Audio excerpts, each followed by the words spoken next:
They try to do screamo, like a whisper scream. Is that a word for that? Whispering screamo? Is there a word for that? Screamo is actually hard. I'm not even In gonna that lie. case, that's what you're trying to do right now. You know what? I'm about to look that shit up on TikTok. Whisper screamo is kind of. Hey, we might have to make an album, GDP.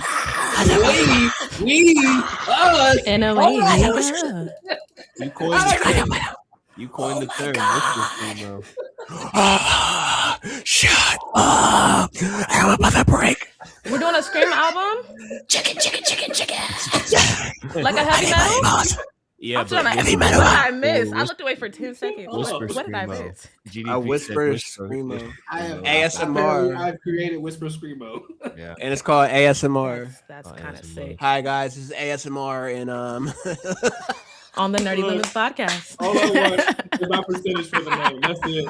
I got everything else. That's the band name, ASMR. Okay. Oh god. All right, so we got something going. Everybody, welcome to episode 9 of the Nerdy. Yeah. Oh. No, yeah. That's not what it looks like. That's not what it looks like. No. It's exactly what it looks like. It's exactly what it looks like. I told you guys to take live so they could see what it looked like. But yeah, welcome to episode 9 of the Nerdy Limits podcast, where we talk gaming, music, and culture. I am your host, RJ, the human, and we're going to get started with a couple of introductions from our co-hosts. So first up is Atari. Hey, I'm Atari. I'm a UK-based creator, writer, and aspiring voice artist with a love of all things gaming, music, lifestyle, and personal development. I'm taking a break from social still, but I'm mainly on Twitch and YouTube under Hey Atari.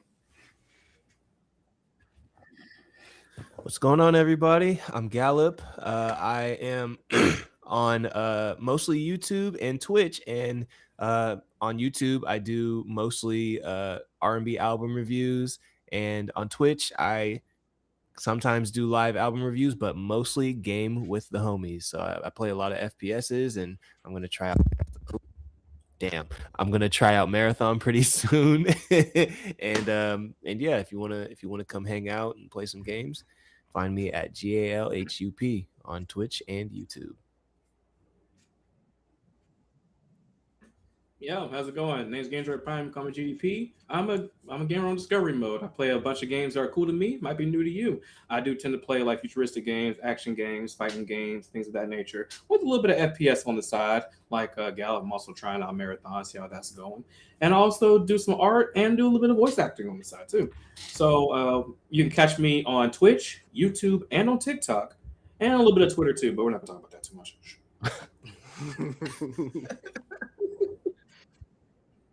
What it do? Rome here. Play a whole bunch of stuff. I do a lot of retro gaming. We do music reviews, mainly hip hop music reviews, dance reactions. We do a whole bunch of stuff. So make sure y'all pop up at Jerome, JUHHROME, on TikTok and on Twitch. I will be on TikTok too. I will. Okay. Yeah. Yeah, man. Yeah. All right.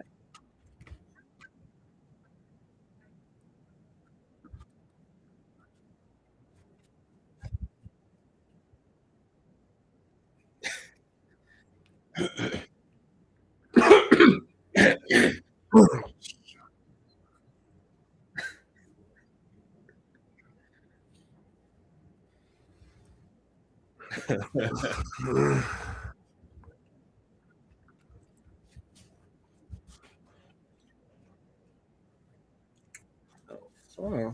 Heck yeah. Wait, why on the side?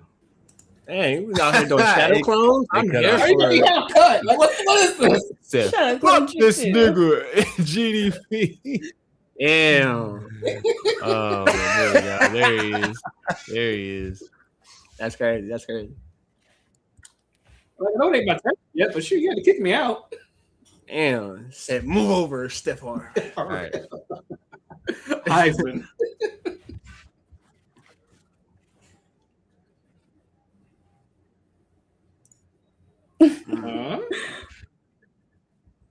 Up.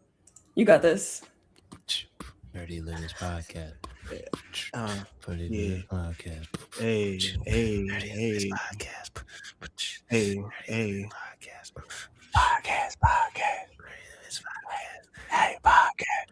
We're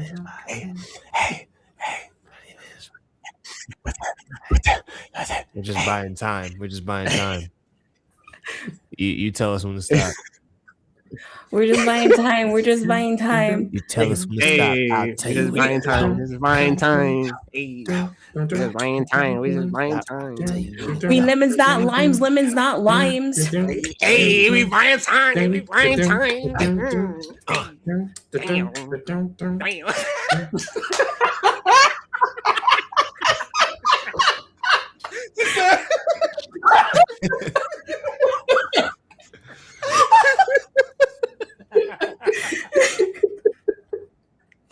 Oh no! I got the stream up. It looks good on. Mine. Oh. Yeah, you look good. You look good.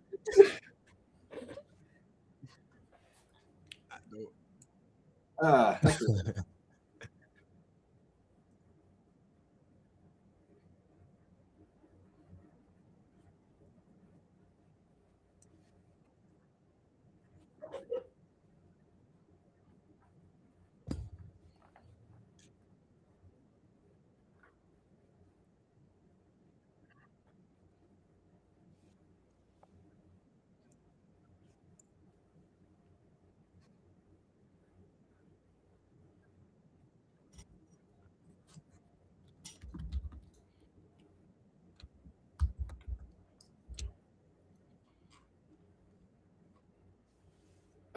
Let's see. How do I think about this outcome? It's honestly, I hate to say it, to be expected, because before the game was even out, it was already getting shut on.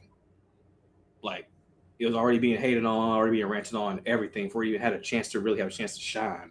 And I've noticed that lately, especially in the game community, that we're too quick to hate before we have a chance to try for ourselves, make our own opinions. And because of that, we now have a game that has a chance to be great, be cool, and it's practically going to be dead pretty soon, which I hate to see go, because I personally have a lot of fun with it, And it's not like it's like costing any of us a dime.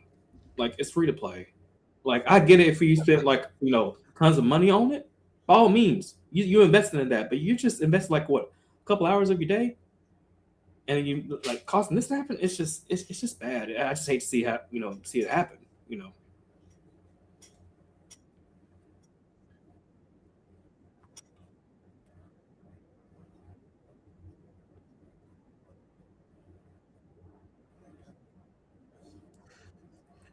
Yeah.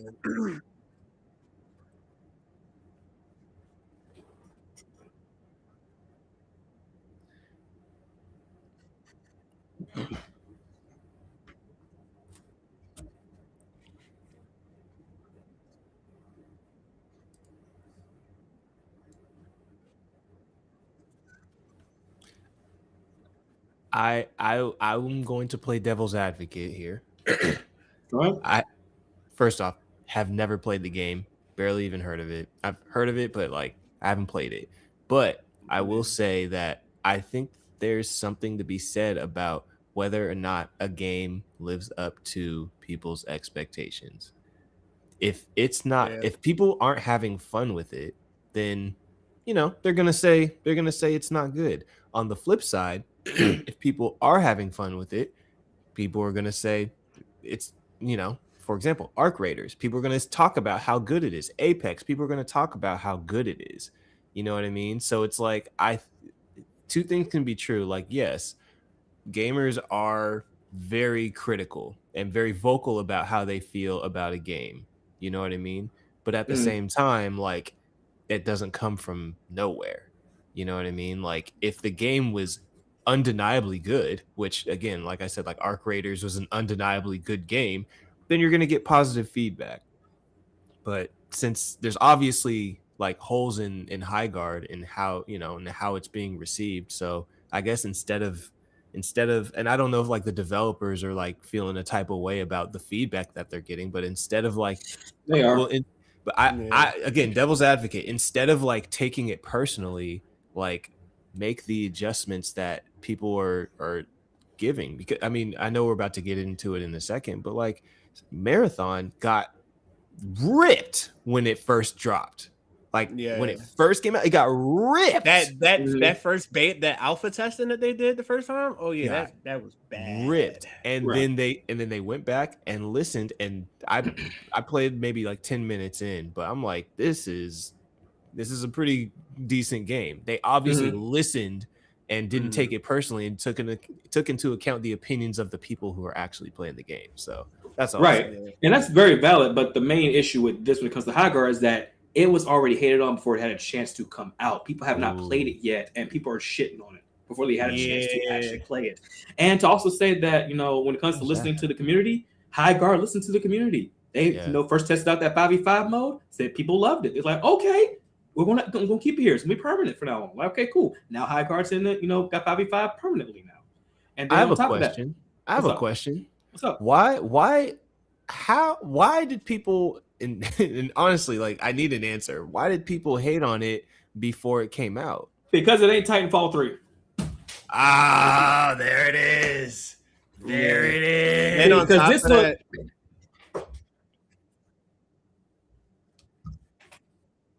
it didn't have a chance. Yeah, because what was it?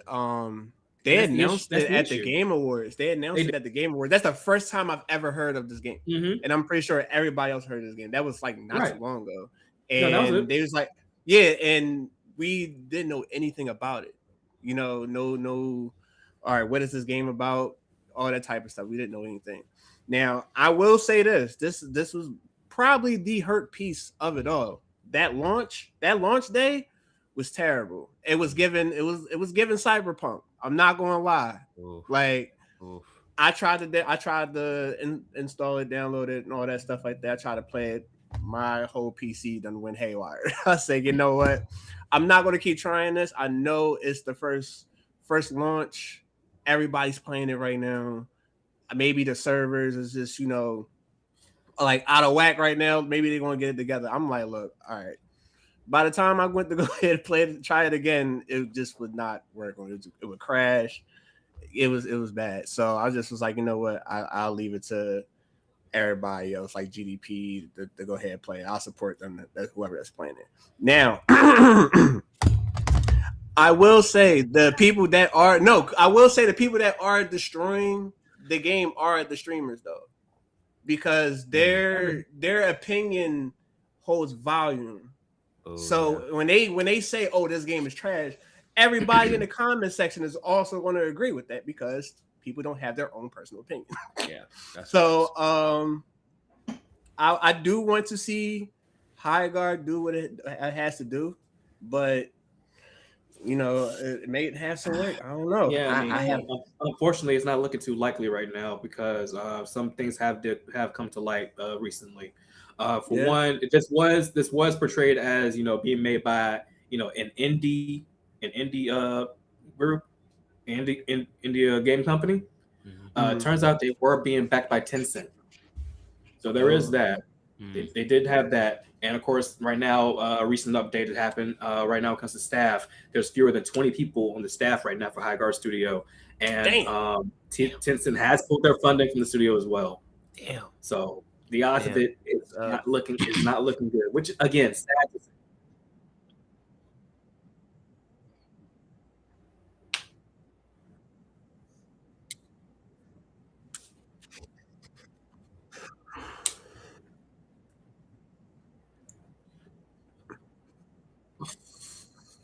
Considering that they were backed up from Tencent from the jump, and I don't really see that happening. They really dropped from like having like 200 folks to like 100 folks, now down to 20, if I'm not mistaken.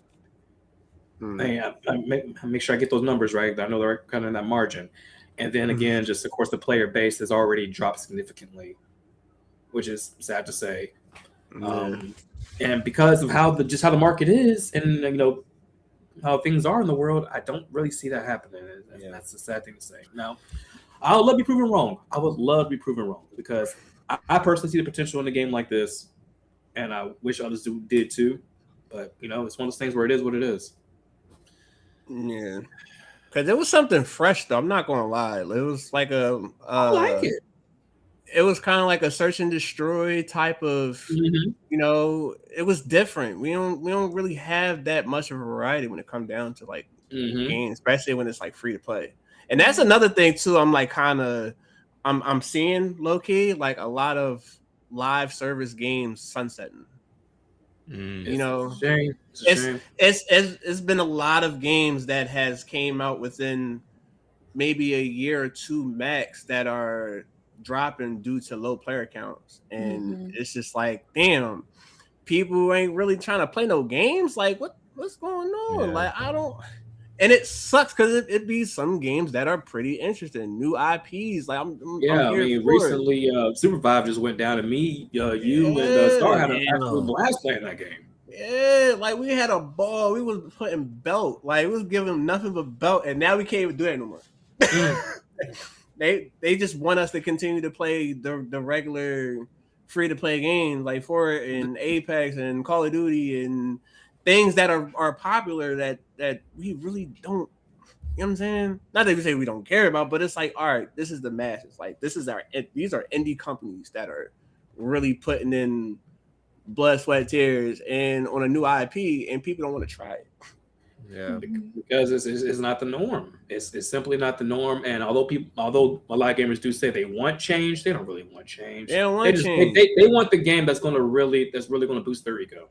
Yeah. And, Yeah. and you know, if it ain't like that, if it ain't Call of Duty where you can pay $100 to get like a really cool gun that gives you instant kills, you know, they're not going to care. Spitting right now. I mean, as a gamer, I'm always in trying out new stuff. Like I got no problem, especially if it's free. Yeah. I mean, especially if it's free. But Shit, you want to sit here and defend $70, $80, low work, low effort type shit, and it's just like it's baffling. I understand you want to defend your purchase, and don't get me wrong, stuff like that. But that's your dumb ass for keep on buying the same shit. Yeah. Yep. No. Yeah. Yeah. Yo, that's real. That's your damn fault. Yeah. Yeah. And I feel like there's this thing about this online like mob mentality. Yes. I feel like there's a community of people out there who are lonely and don't feel good unless they're a part of something, and clowning on something before it even comes out is the way that they can feel a part of something, which is really unfortunate. But a lot of these people probably aren't even interested in playing the game is the thing. They're just going in to go in. Exactly. Like, and their favorite game is hating. Yeah. And so people see that and then they're like, oh, maybe it is trash. Maybe I won't even try to play it, and they won't think for themselves. And it's just really unfortunate that already being a smaller game, you have to overcome so much just to get your game out there. Yep. The marketing you have to do, you have to search for people to even publish your game, putting a demo out, getting a base, getting your name out, and then the luck that you need for it to work out. You know, it's a mix of things. So when you're dealing with all of that, and all of a sudden people have determined they don't like your game without even seeing it, it's just like a lose-lose situation. It's really unfortunate. It seems like there's so much pressure for it to be damn near perfect as soon as you put it out there. Like, again, especially if like, you're an indie developer, like your game has to have the best first impression out the gate, but like GDP, like you said, like it wasn't, like you said, it wasn't Titanfall. Like it was dead before it could even reach the people, which is super unfortunate. Because listen, in that case, I'm not putting the game out. I'm not like, it's just like you kind of know what the outcome is going to be, especially if people aren't going to have an open mind about it. Like if you at least need to have people have an open mind about it, so that if it's good, people will say it's good. But if people are going into it being like, this is gonna, I don't even want this to win, then they're gonna nitpick it, especially if it's bad. Then it's just gonna create this whole ripple effect of it sucks. And I know a lot of people keep saying like they're tired of live service games and everything like that, right? Like they see, I'm so sick and tired of it, of this and that. Mm-hmm. Question: Would you say the same thing if Warzone disappeared? If you had to pay for Warzone? Man, get that shit. Would you say the same thing? Would you say the same thing if you had to pay for Apex? Would you say the same thing? That's a lot of people. She's clutching the neck. She clutched her pearls. She clutched her pearls. Would you say the same thing if you had to pay for Fortnite? Oh, I mean, I paid $20. Don't you say? I paid Don't you say? I paid Meg, $20. if you have to pay to play the game, wrong. I mean, would you say the same Okay. thing? Mine is safe. Mine is safe. I mean, Mine is safe. I was playing Save the World when it dropped, so it was a totally different game than what it was now. Right. So, But I'm saying Save is on his own mode though. I'm talking about like the battle Yeah. royale, like the free stuff. Would you say the same yeah. thing if you had to pay for that too? oh, no. Yeah. You know, you keep saying you don't want it, but yeah, you keep going to the same stuff, and then you got something new and you don't want it. Like That's because people don't play games. they don't play. They don't games. play games. They talk a real good heavy talk when it comes down to them playing. And it's a games. They don't shame play because games. drama and hate is so popularized now that it's just it's baffling. Misery loves company.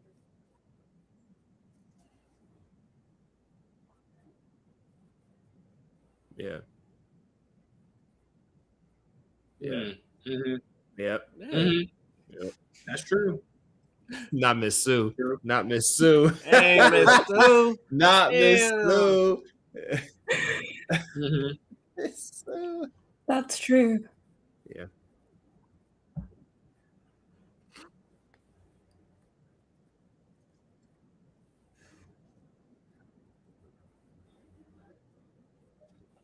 Yeah. Right. Mhm.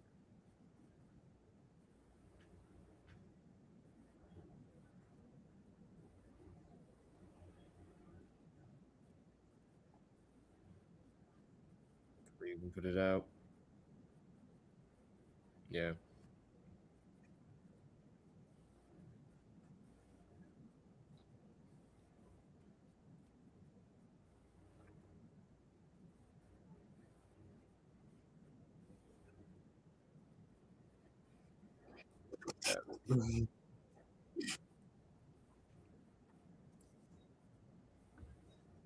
Yeah.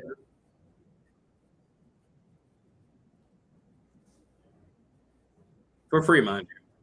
For the free. For free, mind you. For the free, right? Yeah. Mm-hmm. Yeah.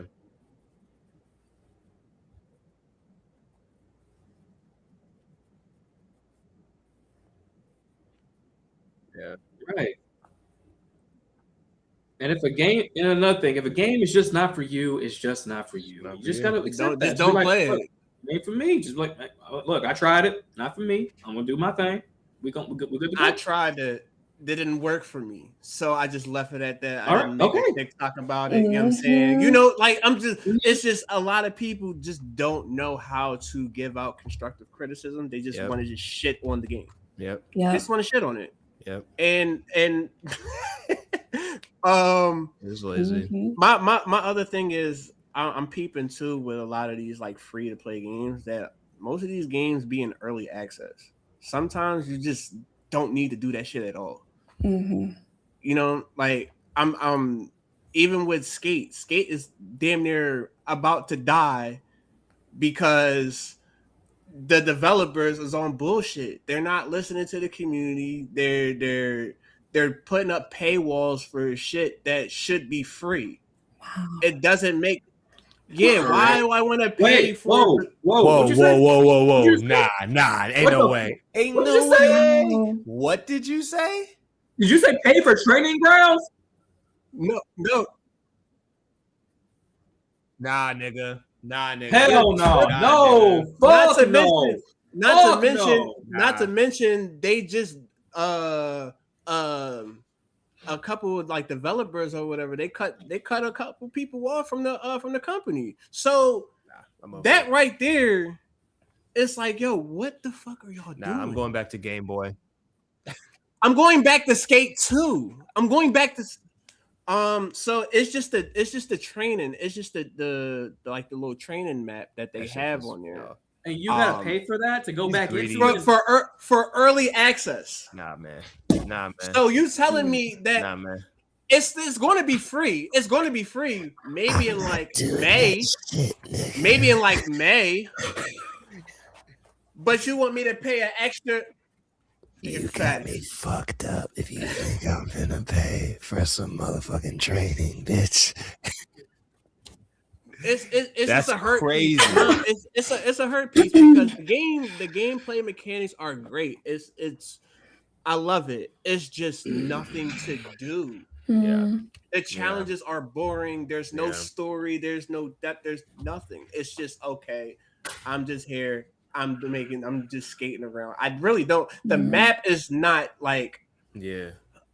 I want to get chased by security. I don't want to you know what I'm saying. I want that. I want to be like how it was on Skate 1 and 2. I want to get chased by the law. Skate at places that are not meant to be skate. Y'all let this whole shit be, a one big playground. I don't give fuck that shit. That's just lame. Yeah. And now it's like, okay, y'all not letting us create our parks that we were supposed to be getting. We're supposed to be getting like custom parks. We ain't get that yet. And now y'all putting up a paywall for some bum ass area that most likely we will be getting in around like May or June. I'm not doing it.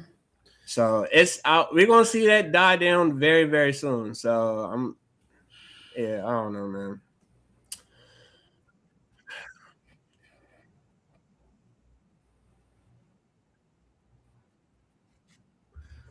Halo Infinite.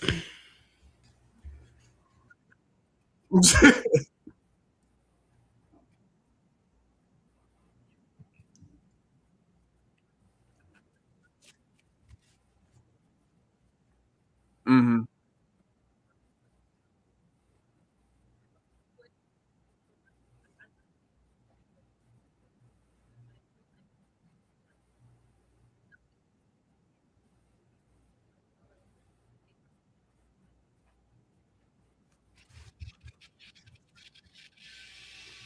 It's I think that there's two sides to it, and I'm probably just going to speak to one, which is I think that y'all hear that shit? yeah. Is that me? Or something?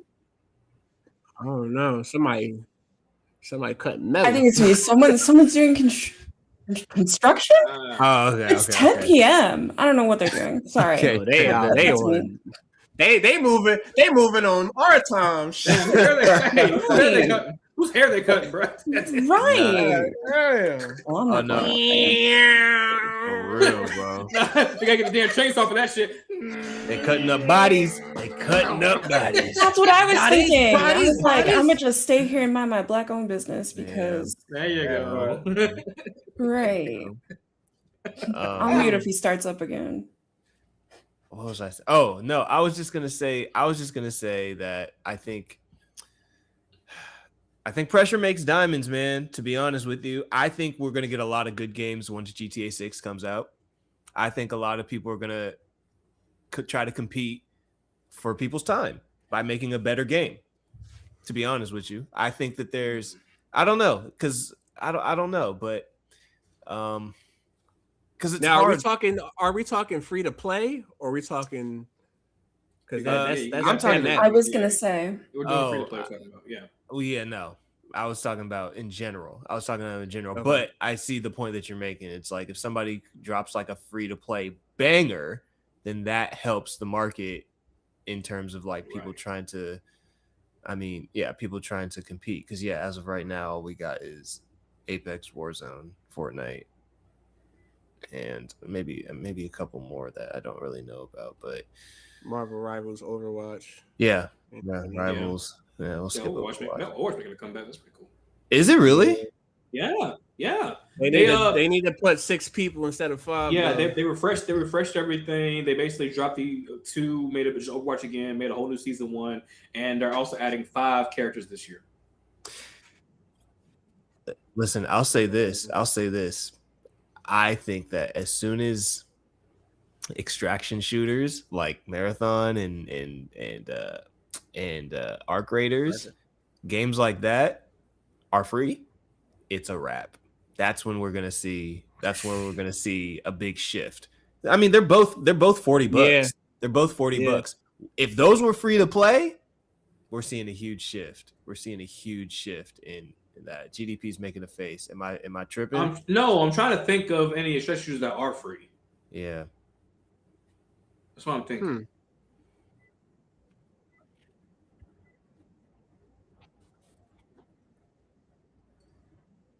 Good segue. Yeah.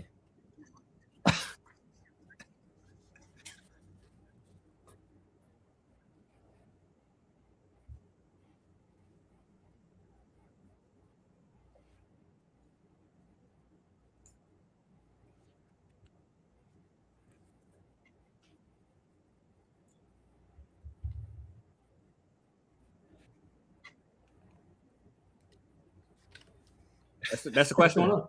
That's the question. Oh, kick it to the side again. Hey That's guys, the how you doing? Yo, why y'all keep pushing my man to the side? Like, yo. If I look, RJ, if I can sit right here, like, just let me know. He's I'm gonna have to, like- just all the way in the. Damn. Just be like,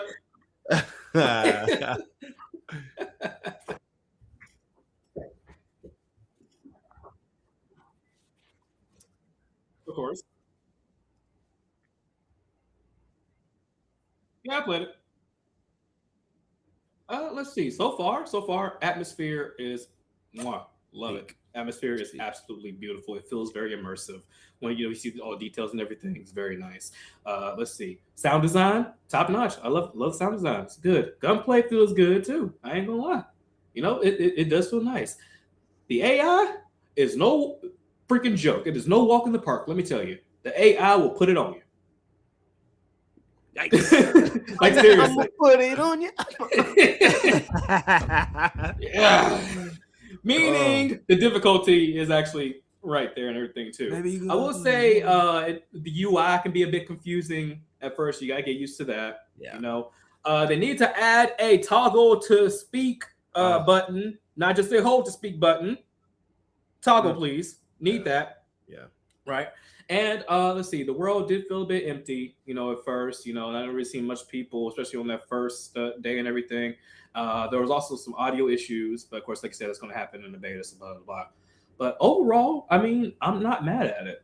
It's something that you just got to get used to, honestly. Just like any other game, something you just have to get used to. Because the enemies either can be bots or real people. It takes you a second to understand like which is which. But I do have a question though. What's up? I do have a question. Now, when you said that the gunplay is good, now Bungie. Mm-hmm. Is it more of like Halo or is it more like Destiny? Destiny, for sure. Destiny, not Halo. Yeah, Halo doesn't do aim down sights. Remember that. True. No, that's 343. Yeah. Yeah. But, Okay. All right. I played through the tutorial. I didn't get a chance to like really get into a match, but I second everything GDP says. Like it is like a very, very it's a beautiful game. Like the art direction. I mean, we kind of seen the art direction already. It's dope, but when you get in there, it's like it is very polished and like, I think I guess my initial worry with the art direction that they chose was that was gonna be like, to me, I was like, oh, this is gonna be lazy. Like they're doing this because they don't want to do like all the textures and all the like the minimalistic kind of like art direction. I was like, this isn't, they're not gonna do textures and details and stuff like that. They're doing this to like get away from more of like a realistic thing. And then I hopped in and I was like, oh, this is polished. Like this is the way that they kind of had the art direction, but at the same time still had the details in like the textures and everything and the atmosphere and everything. I was like, this is a beautiful game. The gunplay is just like Destiny. I will say that for sure, which I like, I thought it was good. I haven't spent enough time playing it, but I really want to commit to like getting into this game because I think it has a lot of potential. Bungie has a hard time missing.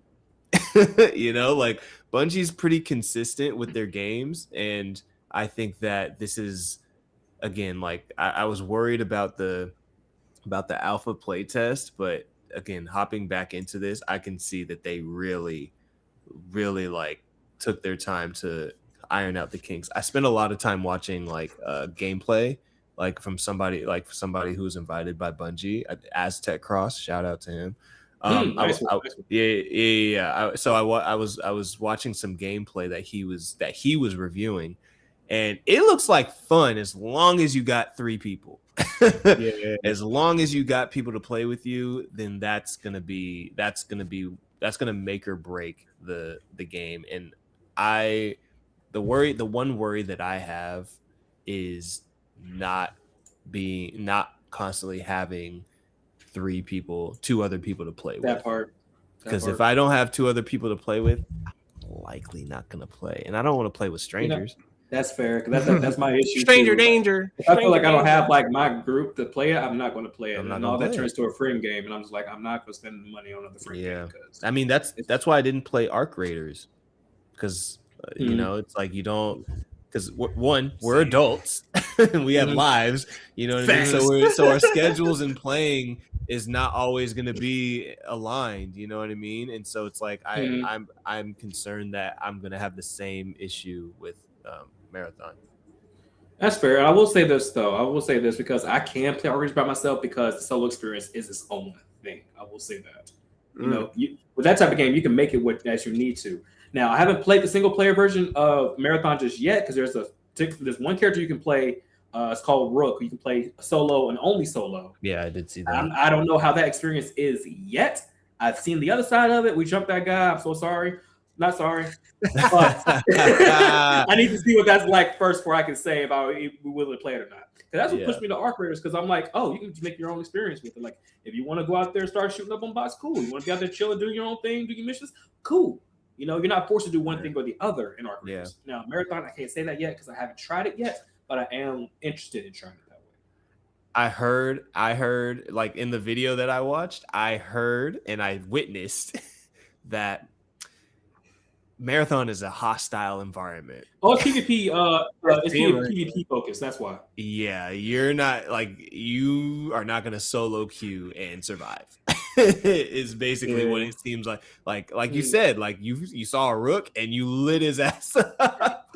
Especially when it comes down to first person shooters too. Yeah, like, I don't know what like FPS.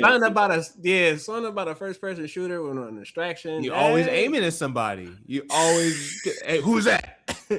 Might as well. I know somebody in here. Yeah, exactly. Now I have another question, GDP. Is the gameplay, is it about the same? Like, is it a little slower than you would say with like Arc Raiders? No, it's faster. I would say it's about faster. No, Arc Raiders is slow compared to this. Like, cause look, you're on 10. You know, you're probably on 10 every time. Okay. Oh, you were worried about how fast it was going to be, RJ?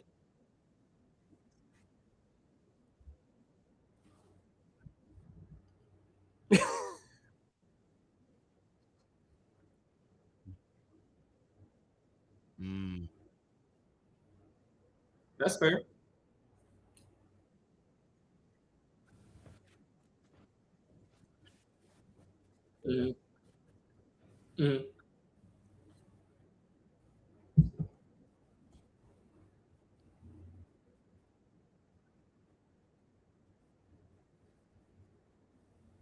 Now, why would you do that?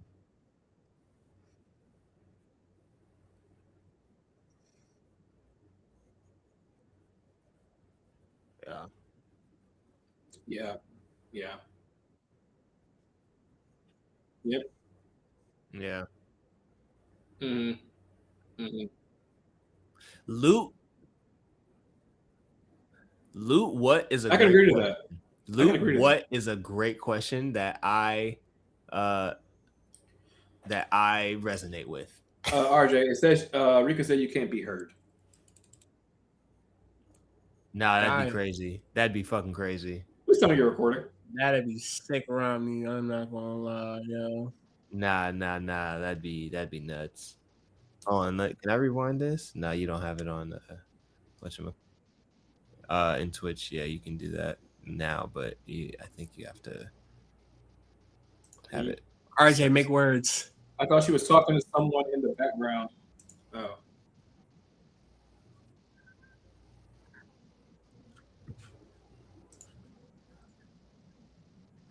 Okay, maybe that. Oh, okay. I think. Yeah, you're good. Can you hear me now? Yeah, you're good. Wow. You're good. Oh my goodness! Thank Hey, you. here's Rika. a hoping W, that you Rika. were. Here's a hoping that you were in there. Here's a hoping that you Oh were. my in there. gosh. But yeah, I was pretty much just saying like I can, but the camera. Thank you, Rika. I appreciate you. How you doing? But yeah, I was basically just saying I feel like the game is like moving, before I even get the chance. Like how are you supposed to know what to loot? Like how are you supposed to know where to go? Like there's lots of stuff happening, and I just started. That's a valid concern, because I felt that way with Arc Raiders. I think it, like you said, it's a little easier to figure that out with Arc Raiders, but like with Marathon, like you want to know what you're supposed to loot and like what and how it's going to serve you and serve your loadout and stuff like that, and they don't really explain that to you. You're like, unfortunately, you do have to do a lot of like going online and like looking it up or watching other people play and see how they do it. And so it does, like, especially in the first rounds, like it feels a little overwhelming. You know what I mean? Like, what am I supposed to do here? Especially if you drop in with people that have already figured that out. It's like, wait, I don't, it's more stressful at that point. You know what I mean? Yeah. And I think, if I want to pay $40 for a game, I kind of want to know what I need to do for the game from the game. There's no way I'm paying $40 and I have to do research on the back end. And, I'm like, when I was playing, I was just throwing stuff in the backpack. Because I'm like, I don't even know what this does. There's a lot going on. It's raining. There's people shooting at me. Like, just throw the stuff in the backpack and we'll figure it out later. But like, just throw it in the back. Just throw it.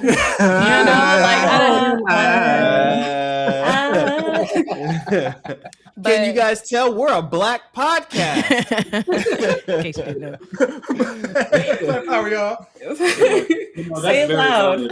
That's very valid, RJ. I felt the same way at first too, but again, I like the crazy chaos stuff, so I'll figure it out as I'm doing stuff. Be like, hey, I'll do this. Oh shoot, let's do. Okay, back to this. And to your point, RJ, like Apex walks you through exactly what you're supposed to do from the get go. You know what I mean? And they keep it like really simple. And I don't think Marathon really did that. So. Yeah, I think hopefully down the line, because I think this is like a trend I'm seeing with PvP, shooters, is just throwing people. And I think that's probably like part of the allure is like throwing people in. But I feel like that to me is like something that's going to make me not want to pick up the game. Because if I don't, I'm one of those people, I just need to know what's going on before I get into it. And if I don't know, like I'm not spending about $40 on something that I may or may come to understand. You already did that with Arc Raider. Yeah, I'm not spending another 30. No. It's a gift and a curse though, because sometimes some people just don't want the game to hold your hand while they playing. Yeah, that's true. Right. Sometimes I don't like that shit. Especially with Pokemon. Yeah. It's like Pokemon be like holding my hand while I'm playing. I'm like, dog, I kind of know. But most games, they kind of cater to new gamers and stuff like that. Now, when it comes down to stuff like Marathon and those type of extractions, they're not going to do that. That's an automatic setup. Right. I will say this though about Marathon. One thing I did like that was very intriguing is that for those who do like story and things like that, it does do a good job of like kind of tell you the story of like, okay, this company is for this, company is for that. So I did read up on that. Mission, once you get your mission and everything, you'll get like like in the cutscene or something. But like, hey, so this is what's going on here. This is what's going on here. How many games did you have to play for that? I didn't get any of that. Oh, you just as you do your contracts and stuff. Once you complete your contracts, I didn't even know where to find the contract. No, they don't. Literature. And not be reading. They do not explain that shit to you. They do not explain that. Like, because it was visually, it's so like, I don't want to say cluttered. There's I feel a lot like going that's on. rude, but I feel like there was just so much going on visually that I was just like, okay, I'm just gonna click this one button that's lit up, and then I'm just gonna see what happens. I didn't even know there was contract, and I saw that it said, "Oh yeah, you don't have a something." I don't even remember what it was because I was so overwhelmed. And then next thing you know, I'm already in the field, and then my teammates are running away, and I'm like, "Bro, what am I supposed to be doing here?" What am I supposed to do? Yeah, the UI in that is Now overwhelming, confusing. It doesn't really tell you much. So yeah. Does GDP? Quick question. Go ahead.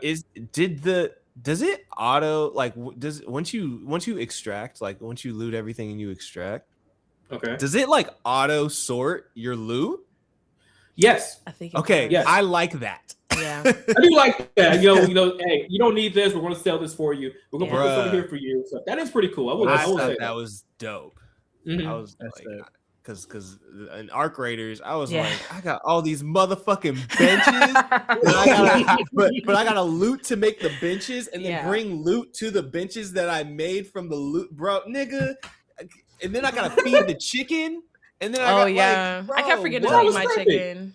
Bro, I didn't even know what I had to do with Lil Scrappy. Okay. Shouts out to Scrappy. Yeah, but like Arc Raiders is confusing in that way too. So that is the one thing that I appreciated. I think I'm gonna figure out more as I play more Marathon, but I appreciated that it did a lot of that shit for me, and I was able to kind of like move forward before, having to listen. I get overwhelmed too, guys. Like if I have too many options and I don't know what I'm supposed to do with it, I'm like, exit. Yeah. I'm done. Yeah. I'm out of here. Same here. Yeah. I don't play that. If I'm at the store and I'm like, oh, I don't know which one to get, I drop them both. I'm not getting anything. I'm out of here. Yep. Facts. Big facts. Okay, well, with that, we are moving on to our third GDP. Move. Scoot over. Just gonna drag and drop a song. I don't even know why this is happening. I took so much time trying to get it organized, but that's all right. It's all fine. Okay. All right. So we're going right in. First album we are going to talk today is J. Cole's album, The Fall Off. This is his 7th studio album, released February 6th, and it's 24 tracks for a total time of 1 hour and 40 minutes. On the video for The Fall Off, I believe it was The Fall Off is Inevitable, Cole leads with a small note. For the past 10 years, this album has been handcrafted with one intention, a personal challenge to myself to create my best work. To do on my last what I was unable to do on my first. Then he continues, I owed it first and foremost to myself. Secondly, I owed it to hip hop. The album touches on themes of the pressure of fame, personal growth, hip hop, and much more.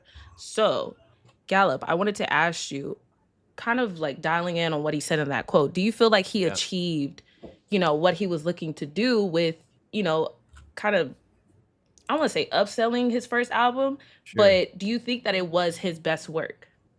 I will say this. It was too many songs. Too many songs. If he took the time to pick 14 songs, this would have been his second best album. Okay. What do you think? Next to 2014, to 2014 Forest Hills Drive. If he curated the songs and picked the top 14, this would have been his second best album. That was my and then I'll talk about how much I love it. But my biggest issue with this was it was too long and there were too many songs and they were kind of all over the place. Now, I get that like the one thing that I did appreciate was like I think this is his most personal body of work. Like this was not for anybody who, to be honest, this was barely for J. Cole fans. It seems like this was mostly for him. Like he had a bunch of songs that he was trying to kind of like tell a very specific story that he experienced and like get his point across. And again, like as a J. Cole stan, like I understood the story that he was trying to tell. He even like kind of posted on his blog saying like, listen, the first disc is when I was 29 and I went back home when I was 29. Second disc is when I was 39 and went back home. And this is like the story behind that, right? That first of all, I appreciated that he said that before dropping the album, dropping the double disc. When I listened, and you know, I've listened to it a few times since it came out, probably like 6 or 7 times. Jesus Christ. Sorry.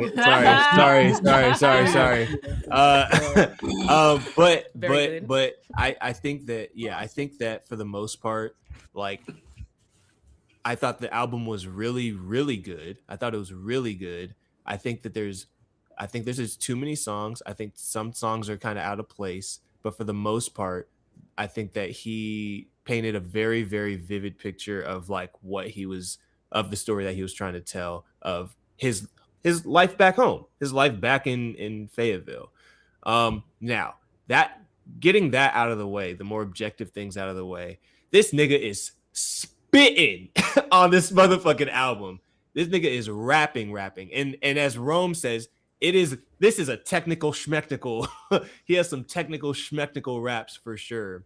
But he also has a couple features. He also has a Thames feature. Yes. He has a Burna Boy feature. He has a Future feature. I think that the features are perfect. I love the Burna Boy record. Yeah, that I love the Burna Boy record. And again, like I guess my biggest disappointment is that this wasn't as curated as it could have been. You know, I think that he really could have. I think that he really could have just taken more time to take a lot of songs off and never release them. I'm not saying they're bad songs, but as a cohesive project, as a cohesive project. Wait, what just happened? You could have took them off and never released them. Never. But they're not bad songs. Damn. But No. They're never not bad. put those out. They're not bad songs. They're not bad songs. But a lot of them are redundant. Like is what he's trying to say. He just like one song he's saying one thing, and then another song he's saying the same shit. And I was like, if I had to pick one, I'd pick this one. But it seems like he just wanted to put them all on there for the sake of making a double disc. And then we get into the whole double disc conversation, and it's like that to me felt a little unnecessary. So yeah, but overall, if I had to rank Cole albums, I would say like this is probably like right above, and unfortunately, it's right above. To me, it's right above Born Sinner and right below KOD. Okay. Right below KOD. Yo. Yeah. Rika wait, gotta chill. Wait, what are we? Let's see. Your food isn't bad. Just never cook again. Damn. Damn. Oh, yeah. So that's my take on the Cole album. That's my take on the Cole album. That's solid. That's a solid review. All right. Now we will pivot to Rome. Jerome. We want to hear what you had to say about J. Cole's album. Can you please? For the people. I spent my entire weekend listening to this. Yeah, I bet. Longer. It's long. Album long as shit. I got ADHD, bro. I don't know. Like, no, that's facts. Like, that's. I'm keeping a buck. Keeping a buck with you. Like, overall, though, I do think it's a solid Cole project. It's a solid Cole. I like. It's cool. I do like. This is the one time. This is the one time where I'm actually okay with you saying it's cool. It's a cool that's project. That's kind of how I felt. No, it was some real shit. Like, see, and I knew this was going to happen because he automatically think I'm going to be the ultimate Cole hater. I don't hate Cole. We squashed that beef already. We squashed the beef. We made some establishments. Everything's peachy. And I thought about what you said when I was listening to it, and I was like, I see what Rome is talking about, especially with this album. Continue.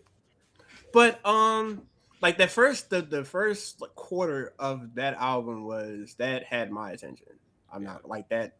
I like Safety. I thought Safety was a great track. Yeah. What else? 2-6. What was 2-6 was cool. I just thought the chorus was kind of corny. It gave a little bit of Drake, but you know, it is what it is. What was it? The Poor Thing. Like, oh yeah, Poor Okay. Thing. Poor Thing was good. yeah, like it was cool until that the whole punk bitch thing kept going for like 2 minutes. I'm just like, bro, what are we doing? Like, what are we doing? Like, come on. All right, we get it. You really hate this guy. We get it, bro. His local nigga. This local beat. All right, look, cool. Look, hey, here for it. But there are a couple things I do have like that just screamed a little corny to me. I mean, a lot of people enjoyed this, but like I don't have a problem of you paying homage to certain rappers and stuff like that. Yeah. But it's just the way you go upon it. It just don't sell it to me. It missed. Like you're talking about Great What If? concept, though. Talking It's a about What great If? concept. Yeah. What If? Yeah. What If? That didn't need to make It's one of them. That didn't need to make It the needed, cut. you know what? I think it needed more time. I think the concept is great. I think he needed to bake that a little bit more, like do a couple drafts. I think it could have been amazing. It just needed more time to bake, I think. Yeah. Like it's all right. We got the Tupac thing. We got the. I didn't Biggie like thing. the PD Pablo record, to be honest. I like the beat, but the PD Pablo Wait, record was which a one little. was that? That was shit. What's I didn't even know PD was on it. See, certain things are needed. Old dog. Oh, okay. Old Dog, yeah, I didn't. I didn't really like that record either. Like, It just seemed like he was a lot. He was trying to do a lot. Yeah. Like a lot. There wasn't. I don't think that this was like it had a cohesive concept at all. That's exactly what No. I put in my notes. Not Yeah. cohesive. It didn't have a cohesive. It was definitely like I feel like the perfect word that you used was a project. I feel like it definitely gave more of like a project vibe. It's something that he really wanted to have out there. Yeah. But you know, when we talk about like album, especially an album that's an hour and 40 minutes, Yeah.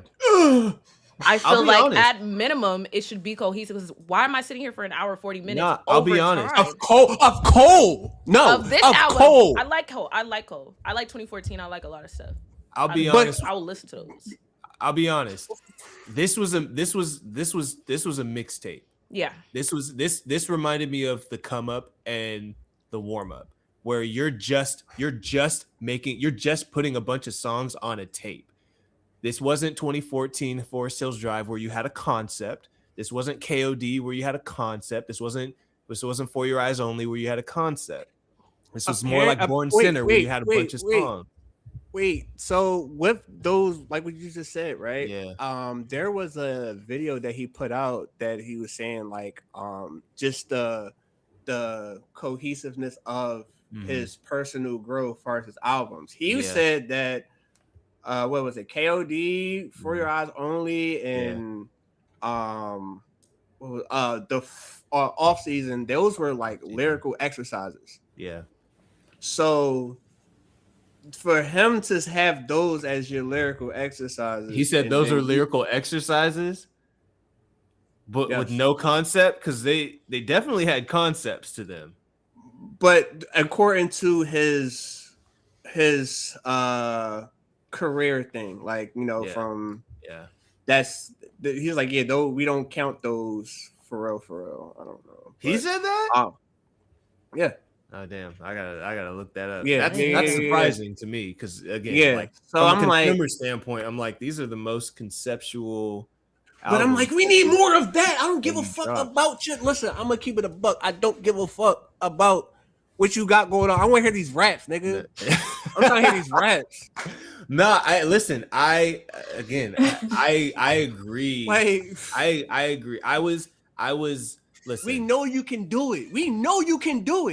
You be holding back your punches. I'm like, bro, he just pulls, swing. He pulls his punches for show. He pulls his punches for show. Like, damn, come on, bro. Every time I really be rooting for him. I promise you, I really be rooting for him. You don't have to. You don't have to sway me. We squashed this beat. I know what you're. No, literally, when we talked about it, I was thinking about what you were saying when I was listening to this album for the first time, second time, all the way up into the seventh time, and I hear it. I hear exactly what your beef is, and I was hoping that he was going to again give us something again, just more like a clear concept where he's like, this is what this story is, just this one, like this is the concept, and then just keep making sure the songs make sense with that concept.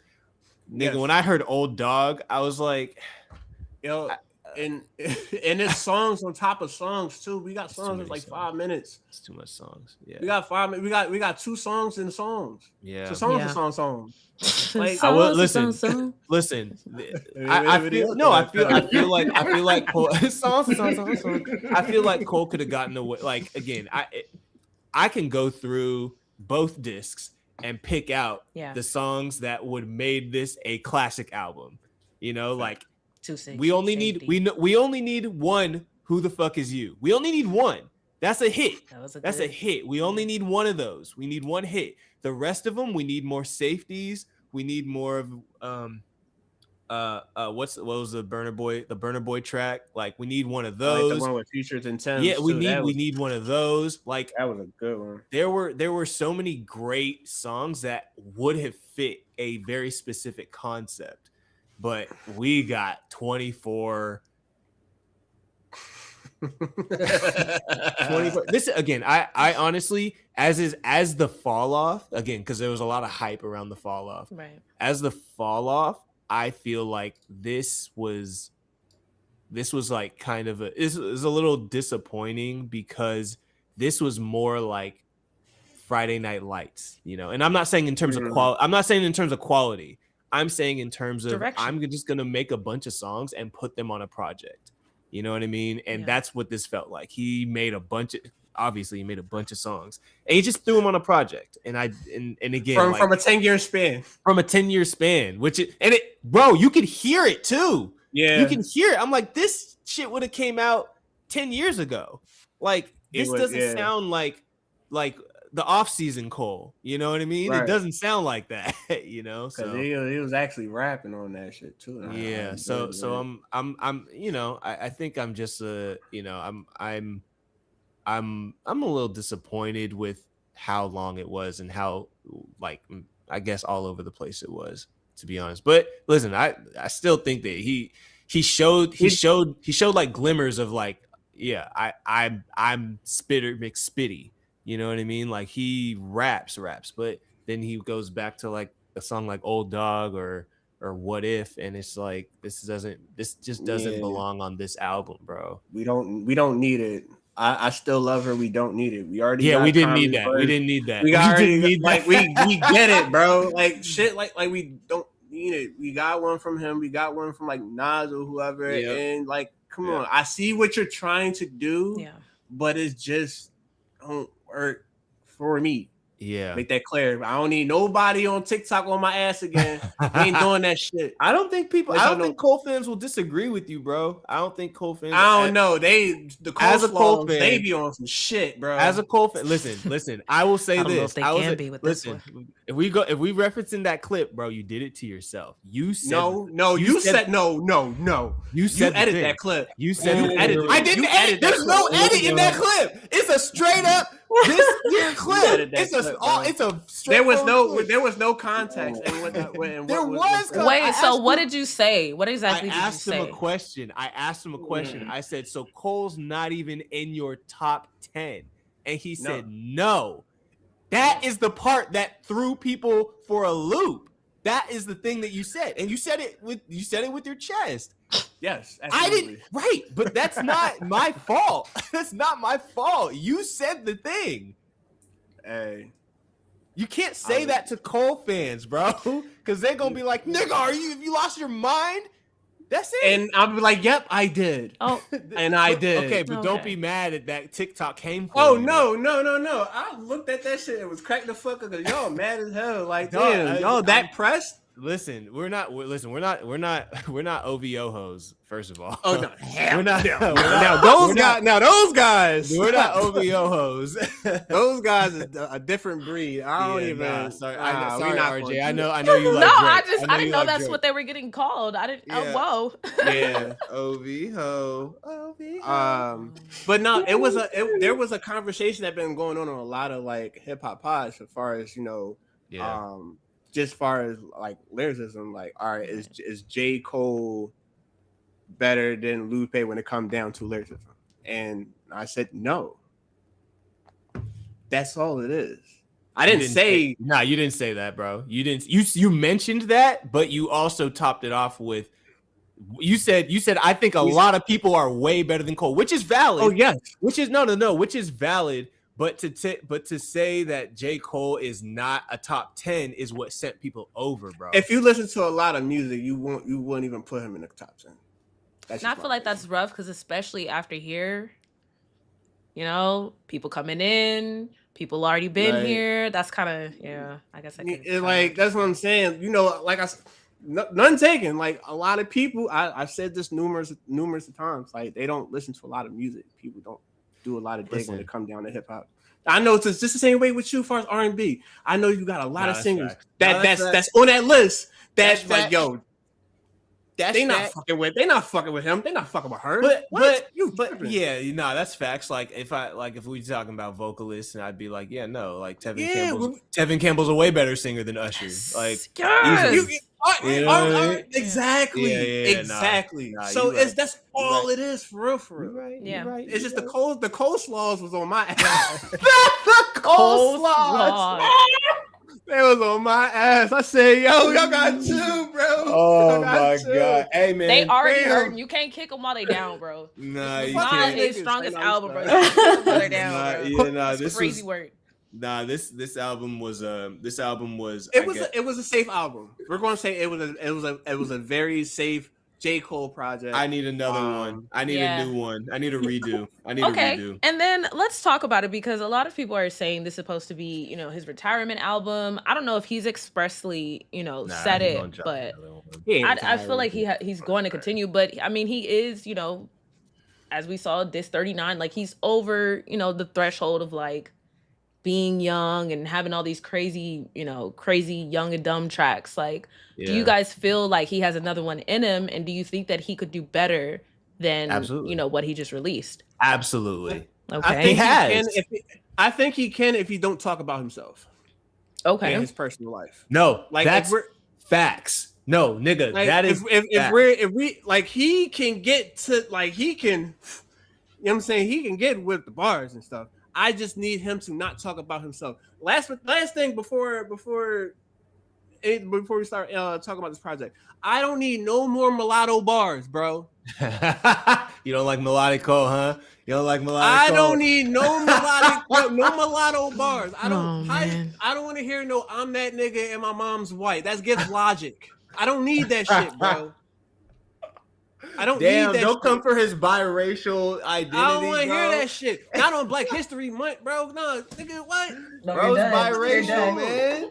Bro's biracial. You're done. I don't care. I don't want to hear that shit. Hey, baby, biracial girl. I want to hear that shit. It's Black History Month. Come on. Hey, man, listen.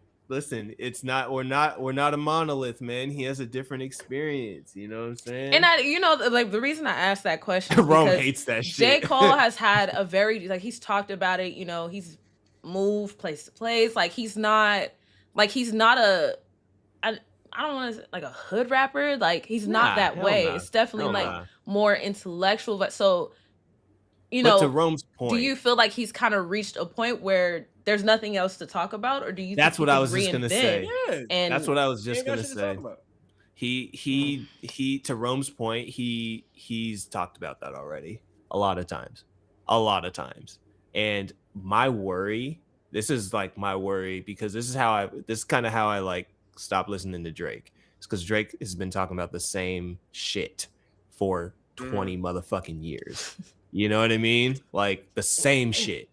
And so you know, like I need to sense like some kind of evolution.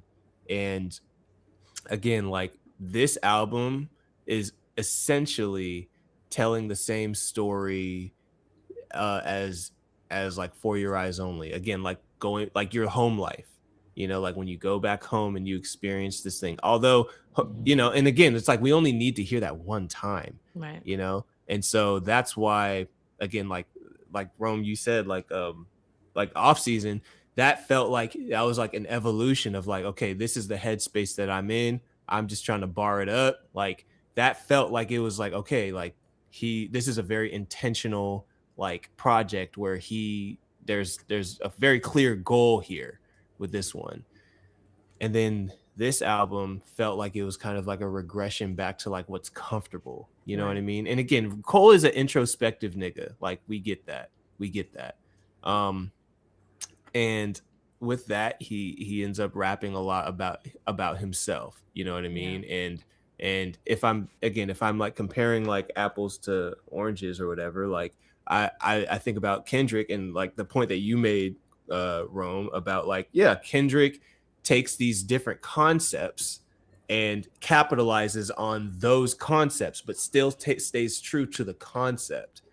You know what I mean? And so that and I really, you know, and I think what was that one album? And it's art too. Like yeah, very with Cole, it's like, okay, he's just rapping on this shit. Yeah. So I think, and again, I think we've seen like glimmers of Cole's ability to be able to do that, but it seems like it's too far outside of his comfort zone, to be honest, to like really execute it. Like I think that he kind of stays in his pocket, but he's been in the same pocket for so long to the point where it's like, all right, bro, we gotta get to the next layer. And so to answer your question, RJ, I think he needs to go away for a while. That's always your answer. No. He needs to go away. No, it's the only true answer. He needs to go away for a while and like live life. Yeah. Maybe like live a little more. Experience some shit. Experience some new, and then, you know, we want to hear about that. Right. Like if you experience some shit or witness some shit or travel, like come up with some creative ideas to some shit that we've never heard before. Not just pertaining to you, but just in general. Yeah. You know? So, it ain't gotta be about you all the time. Nah, hell nah. But we like to hear stories. You could deal with it, have somebody else's bullshit. Put it in your music. Listen, like Mr. Morale is one of my favorite albums ever because listen, Kendrick has like one or two songs where he really talks about himself. Right. But for the most part, he's taking a concept about something that everybody kind of experiences. You know what I mean? And so it's like that's taking a concept and really painting a picture of a world that, you know what I mean? But again, like, and so I was just a little like, heard that's this. Cool. And I think, I feel like your point about him being introspective is one of the things, like I feel like everything is a blessing and a curse because being introspective means he's really good at like seeing what's going on his insides. Yeah. But one of the questions I wanted to ask was, how do you guys feel about the trunk sale? A lot of people have been going back and forth about. Watched it. Okay, a lot of people have been going back and forth about whether or not it's appropriate for a rich person to be, they're using the words cosplaying as poor, because he's they're that's crazy. They're pissed. The Honda Civic Tour with a brand new engine. J. Cole has been riding around the city. His attempt was to connect with that part of him that did that before when he was coming up in hip hop. He's like, I had this pitch and I just really wanted to get back to that.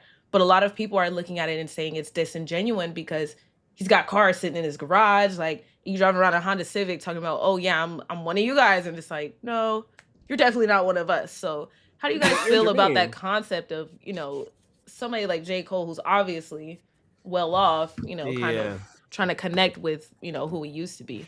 I think I'm just GDP. gonna briefly. I haven't watched any of them, Yeah. to be honest. But I'm just gonna briefly reiterate that like a lot of what Cole is doing right now is for him.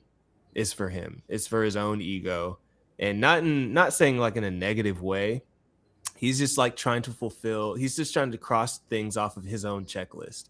You know, maybe before he retires. You know what I mean? And I can respect that. You know, like again, I think he's in a headspace where he doesn't really care too much about what everybody else thinks, especially after that whole apology shit. I think he is genuinely in a like, honestly, I'm just gonna do what I want to do right now. Like people are gonna give their opinions regardless. Like if this is well received, great. If it's not, like that, whatever. And again, I respect it. Now, I personally am not a fan of the again, let's call it what it is, the promo. The promo of it. Like I'm just not really a fan of that, to be honest with you. Like I personally just want to hear it in the music, to be honest. So that's why I haven't watched any of these videos. And yeah, like I think that, to be honest, it's giving a lot. It's giving God's plan. Those God's plan videos. It's giving God's plan. Yeah, and I'm not a fan. No! I'm not a fan. It does feel disingenuous, you know. Can I just say that as someone, my first car was a '98 Honda Civic, so I low-key kind of get it. Shout out to Honda. I was just looking a couple weeks ago at the '98 Honda Civics and seeing if there were any on sale because I would get it again if I could. Love Great a car. Honda Civic. Always starts. Right? Thank you. Treated me so well. I miss you, baby. Shout out to Honda Civics. Man. Yeah. But I would do that on my own time.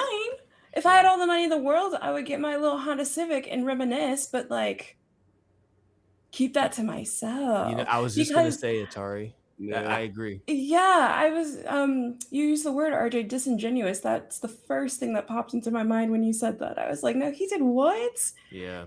Like it just seems so out of touch. Like this isn't you anymore. You be proud of what you've done. You know, you are an accomplished person.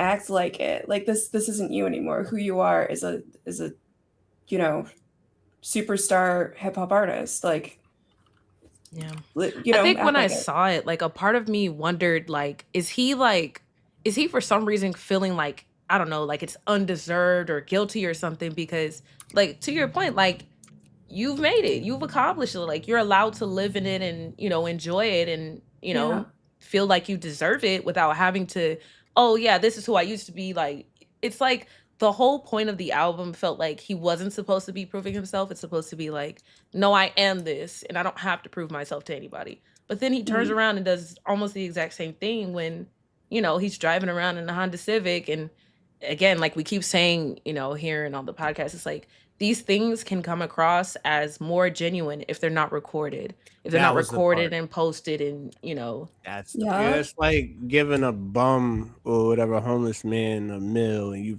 recording that shit. We don't want to see that shit, bro. Just do it for the kindness of your heart. You know, we don't need your validation on this shit. Like, just exactly. If you're gonna do it, just go ahead and do it. Like trust me, the people do not care. Right. I will say this though. Like, don't advertise it to me. I don't know. No. That's right. And I'm not even trying to play devil's advocate here.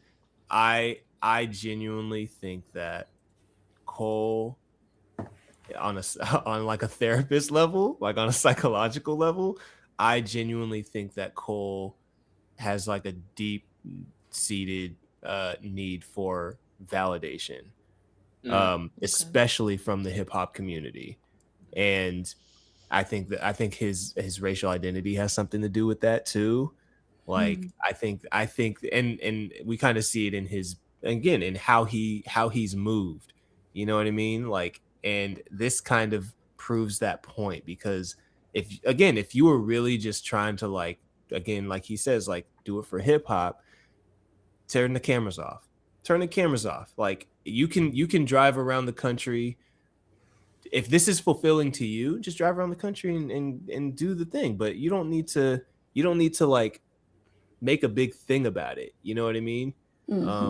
And again, like, and yeah, listen, fans are gonna pull their phones out and be like, "Oh my god, That oh was my point, god." exactly. That's gonna happen. Let them say it. Let them say that shit, but you don't need to like bring We're your going camera on crew. a Honda Civic tour. We're gonna go ahead and drive this car all around the states. Or if you Around the want to country. record it, I feel like if you want to record it, keep it on your phone. Make a little DVD at the house. Like, do what you got to do. Like, if that's what you really want to do and you want it documented and you want to see it, maybe release it. You know what? I feel like You should have did a doc. You should have did a doc. Do a documentary. Release that like 4 He years used down to. the line. You would He have used to ate. do. He used to would've do ate with that. documentaries for HBO. He used to do that shit. Yeah. I think that's when he was still with Rock Nation, and he was still like it was still in his contract and shit. But he used to do documentaries with Rock Nation after the whole cycle of the album, like after the fact. What's up, GDP? I was just going to say thank y'all for clearing that up because I was looking here puzzled, like, why is everybody getting so mad about this? But then after hearing what y'all were saying and stuff, it kind of does make more sense. Yeah. So yeah, same thing for clearing that up. Yeah, he It just is out of corny. He's out of corny. No, he's out of touch at this point for real. You know, and it's like, and again, I'm not surprised. Like he's 40, you know, like, and I don't know, like I think he just needs to go away for a little bit. But yeah, I don't like the self. Honestly, I don't like the self promo. I've never been a fan of self promo like that. This is one of the reasons I don't like Kevin Hart. Like making his own documentary. Kevin Hart stray, bro. You know, he caught a fucking stray. Like he made his own documentary and put it on Netflix, and like it was just weird, bro. And again, like just let the music speak for itself. You know, like listen, like just watch Kendrick move. You know what I mean? Like, watch. If we're talking like underground shit, like what I'm a fan of Tech Nine. Like, watch Tech Nine move, bro. His fan base is solely because people fuck with his music and fuck with, you know, he's not out here like doing the most. So yeah. It's just weird to see him in the fall off trailer with a lamb truck. You're washing off this lamb. And then you pull up with a fucking Honda Civic. Like, don't piss me off, bro. No, don't nothing against the Honda Civic, but it's just don't make sense. Like, what are you doing? Hey, listen, I blame Eve. To be honest, not everybody can have a Dave Free. Not everybody can have a Dave Free on their side. What does she do? Damn, Eve is his manager. Oh, not Eve. Eve. Oh, I was like, what is she? Eve didn't get a fucking stray. No, Ibrahim. Hey, shout out to Eve, bro. EVE. Come on. Yes. She's one of the richest women in hip hop right now. Married Married a fucking billionaire. Did she? And yeah. What? Yeah, she out in London now. Yeah, get done though. As she should. As she should. Yeah. As she should. But no, Ibrahim, J. Cole's manager.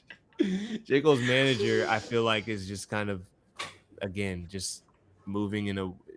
Again, he's not keeping things close to the chest like we know Dave Free and Kendrick do. You know what I mean? And so yeah. But sorry, Cole. I was underwhelmed on this album. Hopefully, in a number of years, you can double back and pick up where you left off on the off season. So Yeah, I mean, you know, I hope that this isn't the last. You know, there were some really, like, I feel like really good tracks, but I don't feel like there were any strong, definitive, like, tracks from the album aside from maybe 2-6 and Safety. But, you know, like, they were good tracks, but I feel like those were the only, like, standout ones. yeah. As opposed to Baby Keem's new album, Casino. Baby Keem released his second studio album titled Casino on February 20th. It had 11 songs, much shorter than certain albums that won't be named. Wow, that's a gunshot right there. Man, under 40 minutes. It's his first album since 2021, but it has strong features from Kendrick Lamar as well as Too Short. So what? Yeah. Bitch! Yeah. And he said it on the record too. It was a good Really, really strong album. Have any of you heard the album? I heard it one Not time. yet. Okay. Oh, I heard it Okay. one time. Any thoughts? Within that one release, I enjoyed it. I did enjoy it. See, I'm gonna keep it a buck. This Casino album is something that I would like to see with Cole, because this was a very personal album. If you paid attention to like the rollout or whatever, he had a little documentary, pretty much, just of him growing up and him being adopted and things like that, out in Vegas and stuff. And it was first off, it was shot. It was well put. You know how PG Lane do. You know how PG Lane do when they come down to their visuals. It was really good. But the album itself, I enjoyed it. I definitely enjoyed it. The features was great. I do want to sit down with it a little bit more. The people are expecting something like a melodic blue. This is not any of that. So we're gonna just cut that short. This is a personal album. He's talking about a lot of personal stuff, and the reason why he had a little hiatus, like grandma passed, and then having the situations with his mom and all of that stuff, him being adopted, all that. Like, it was a very, very personal album, but it was well put. It was well put. I will say that. So yeah. Personally, I feel like it was really, like, as opposed to what we were kind of talking about earlier, I feel like it was put together really well and it felt cohesive. Like, even from the intro track, what is it called? No Security, to go right into Casino, which is the album's, title. The transition was strong. Lots of tracks on the album were strong. It really felt like, because for some of them, it felt like they fed into each other without directly feeding into each other, the same way that Kendrick fed directly into each other. But the concepts kind of like flowed from one to another. And I like when albums take you on a journey. Like, I like to feel the beginning and the end. I feel like, with other albums we talked about, I didn't know when it was gonna end. I didn't know when it was gonna be over, and it was like making me angry. It didn't feel like a beginning, middle, and end. And this felt like, a thoughtful beginning, a thoughtful middle, thoughtful end. And one of the songs to me I guess there were a few of them, but Birds and the Bees, loved that beat. I thought that beat was so different and so, like, I don't know, it just had a great vibe, as well as House Money. I smell something. And Circus. I really like Circus. I feel like that song specifically would have me PRing in the gym because the beat was like so insane. But all that being said, I felt like it was super cohesive, super honest. I thought it was a great album, especially because, like, it's been a minute since he dropped. Obviously, he's been going through a lot. Like, I feel like this was a PR for him, to be honest. Yeah. And that I'm Not a lyricist track. Yes. You know what he's doing. Like, from top to bottom. Strong. You know what he's doing. I'm gonna have to listen to it. I'm gonna try to listen to it. It's worth it. It's worth it. I heard 10s across the board from a lot of people. Yeah. So I believe it. I like Baby Keem. I think he's dope. Yeah. And I like that it was so, personal, but it didn't feel like, it felt like he was telling the story of his life, but it didn't feel, I don't know, for some reason it didn't feel like too personal to where it was just like, I'm just talking about me. It felt like I'm telling you guys the story of my life so you guys can understand me, kind of, but just different than like Cole talking, like, this is what's going on in my life. Like, not trauma dumping. Basically. Well, I'm technically not trauma dumping, but it's more of one. Keem has a lot of voice inflections and stuff too, so it's like he might go high right here, he might go low right here. It's like we're going on a journey when it comes down to these sounds and stuff like that. Versus with Cole, it's just straight surface. Cole is here. Cole is here. Very mono. He's very very monotone. That's why 24 tracks on that shit. 24 on oh my god. Like, hey, bro. Oh my god. I wasn't, you know what? I tried to listen to it. I think I was like sick one day. I tried to listen to Cole's The Fall Off, and I got to a point where I was like, man, turn this shit. I like that Cole. I think we was in the Discord. No, we was in the Discord call. Okay. We was in the Discord call and we was like, yeah. She was like, let me try to listen to the Fall Off. Oh, yeah. When you were and she was like, damn. I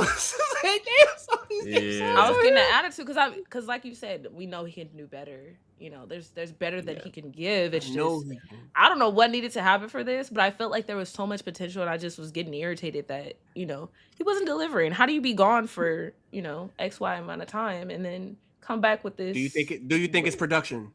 Do you think it's production? I feel like the production sounded good. I just feel like it was just very like I'm just like we need more. Yeah. We need more. Yeah. But I feel like that's pretty much it. Baby Keem, I feel like that was a really, really good album. I'm gonna take a second listen and I feel like it's gonna be even better. But now we can transition on to Brent Faiyaz. So Brent Faiyaz dropped his Icon album, and interestingly enough, it dropped the day before Valentine's Day. I believe it was February 13th that it dropped. And rather than his usual, you know, F-boy type vibes, it was a more love-driven, R&B, smooth type of album. So Gallup, I know this is your lane, so I'm gonna let you take this away. I'm gonna do a shameless plug real quick, but I actually reviewed and reacted to this album over on my YouTube channel. And listen, I think I gave this album like a 6.9 out of 10 or something like that. My biggest problem, I'll just start with the problems about this album, is that I'll say this: Brent has stepped outside of his comfort zone on this album, which I respect that he wanted to try something a little new. Brent has historically, like you said, toxic R&B. He has historically been on like more of the toxic front. But at the same time, Brent also, this is like a more technical thing, Brent also makes songs in a minor key. And it gives a very specific feel, a very different feeling. That's why I couldn't listen, bro. Yeah. When I listened to all of his old albums, something about the way it sounded like bothered me, and I couldn't figure out. I was like, why does it always sound like he's out of tune? But I know he's in tune. It always sounds like weird. It's the minor. He always makes songs in a minor key, which again like kind of gives like a sad, like more of a dramatic, sad feeling, right? Yeah. And with this album, he's like, I'm gonna make some songs in a major key, you know, and to be honest with you, like I haven't listened to Brent in a while, but I actually found Brent through Sonder. Like Sonder was my shit. And I liked more of like the ambient sounding, more like timbo drum sounding production and the more dark sounding like Brent Faiyaz kind of songs, right? More stripped back. Like I enjoyed that. And a lot of his music was that, and he was working with the same producers for a long time. And then he stopped. And then we got this album where he's, again, experimenting with being like much more blunt and much more like, this is kind of his transition to me away from like more dark R&B into like a more pop R&B. Because there were I heard a lot of Michael Jackson influence on this album. Yes. And I will say this. He is on the same path. And I said this in my review. He's on the same path as The Weeknd. Because The Weeknd did the same shit. He was the House of Balloons, the whole trilogy of his mixtapes were all bangers, and they were all dark and ethereal and ambient. I love that. And you felt it. and then he got signed. Then he got signed to, I think he's RCA. He got signed and he started to go into like more of a poppy sound where you kind of lose the thing that drew you to him. And Brent is kind of on that path with this album. This was a very, very poppy version of Brent Faiyaz that was, again, either hit or miss. And when I'm looking for Brent, I'm trying to hear the more dark ambient stuff. This was way outside of that. And to be honest, it missed for me. I was like, I don't really want to hear you try to sound like Michael Jackson the same way I don't want to hear The Weeknd try to sound like Michael Jackson. Like I'll listen to Michael Jackson if I want to hear Michael Jackson. Right. You know what I mean? So Everybody's Michael Jackson now. Yeah. So to be honest with you, I appreciate that the album wasn't super long. Because I just wanted to get through it. I will say that my favorite songs are the first two songs. Yeah, that's it. Easily. And when I say the first two, I mean the intro with no singing. Wrong Faces. And Wrong Faces. Yeah. the intro, the orchestral intro had me excited. I was like, oh, this is about to be something that is back to like broody Brent. And then we got Wrong Faces. I was like, this is a banger. And then the rest of the songs were a wash for me. I was like, Damn. Yeah. I man. feel like the hard part with this album is it's like most of it felt fine, but to your point, besides the first two, like there was nothing that like stood out to me. Like Wrong Faces was the clear, winner as far as like songs on the album, but everything after that, like I will say, when it comes to Brent Faiyaz, I don't know if it's just me being picky, but like sonically, I cannot listen to him normally. I just cannot. Hot take. I'm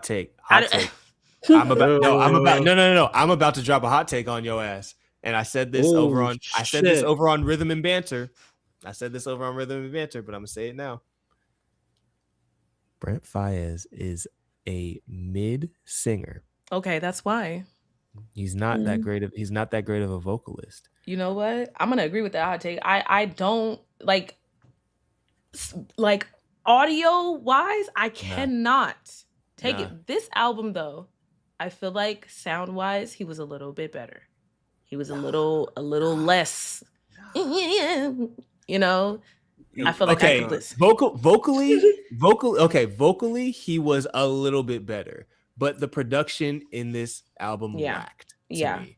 I feel like they had a direction, but I do feel like, I don't really feel like it fit who he's been. So I definitely could see what you mean about like him kind of like maybe pivoting on to like, pop R&B. Chad Hugo worked on this album. Yeah. Okay. He did a few songs on this album. And so, and he kind of, and when you kind of have that as context, you kind of like, oh yeah, I can kind of hear it. I can kind of hear like the more upbeat shit, Yeah, I think that I definitely think that because the production lacked on this, like it just kind of fell flat. I'm like,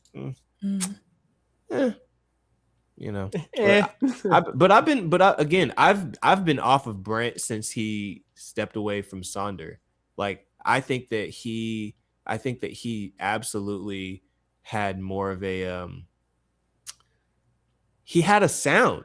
He had a sound that he made his own with Sonder, with D-Pat and Atu. Like that trio was perfect. That's how everybody found him. And then both of them niggas, I'm sure the money was weird. I'm sure the deals were weird, but they all parted ways, and you can hear it, dog. Like Too Fast is still, to me, his best song. Like, and that's a Sonder song, but like that's still his best song. You do not hear another Too Fast. You ain't getting that shit no more. You're not getting that shit no more, bro. Man. Because it's not dark. It's not dark, but Nah, I need that dark. I need that darkness. I need darkness. I need mommy's like how I like my chicken. That dark. But yeah, man. Chicken.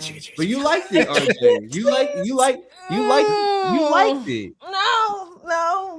She No, was no. moonwalking she was moonwalking in her living room. You when would, she you was do, you I did. will say Yeah, I liked she it was- slightly more than I like most of his stuff. I like Saunderson. That was a really good album, but like I cannot listen to it again. And every time it comes back on, I'm like, okay, no. Then I was But broken. like it's a good like the writing, lyricism, like it was good. It was smooth. It's just I just can't take it. But I felt Yeah. like this album was fine. Yeah. But I'm just not putting it above anything else. It was literally Yeah. just fun, and it felt like something he really wanted to do. So again, I'm always all up for artists and their creativity. Yeah, I feel. And the same vocals way. were better, so I'm happy about that. But as far as an album, you know, I'm at the honestly, listen. there's one song on here that I was mad about. I was like, this shit needs to get off of my fucking iTunes.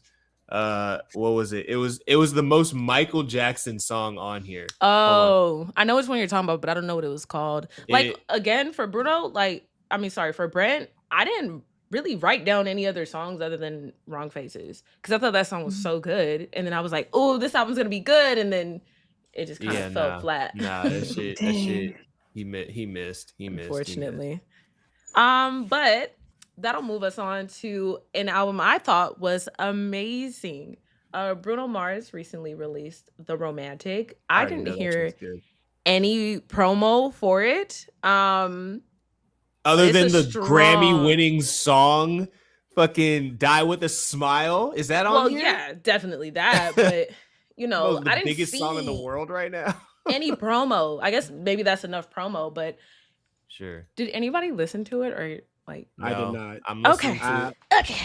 Follow me on my YouTube page. I'm listening to it tomorrow, live reacting. I'm excited. I know that it's good. Bruno doesn't miss, bro. I'm gonna try not to give too many details, but I will say my favorite songs from the album, "Risk It All," is the opening track. Okay.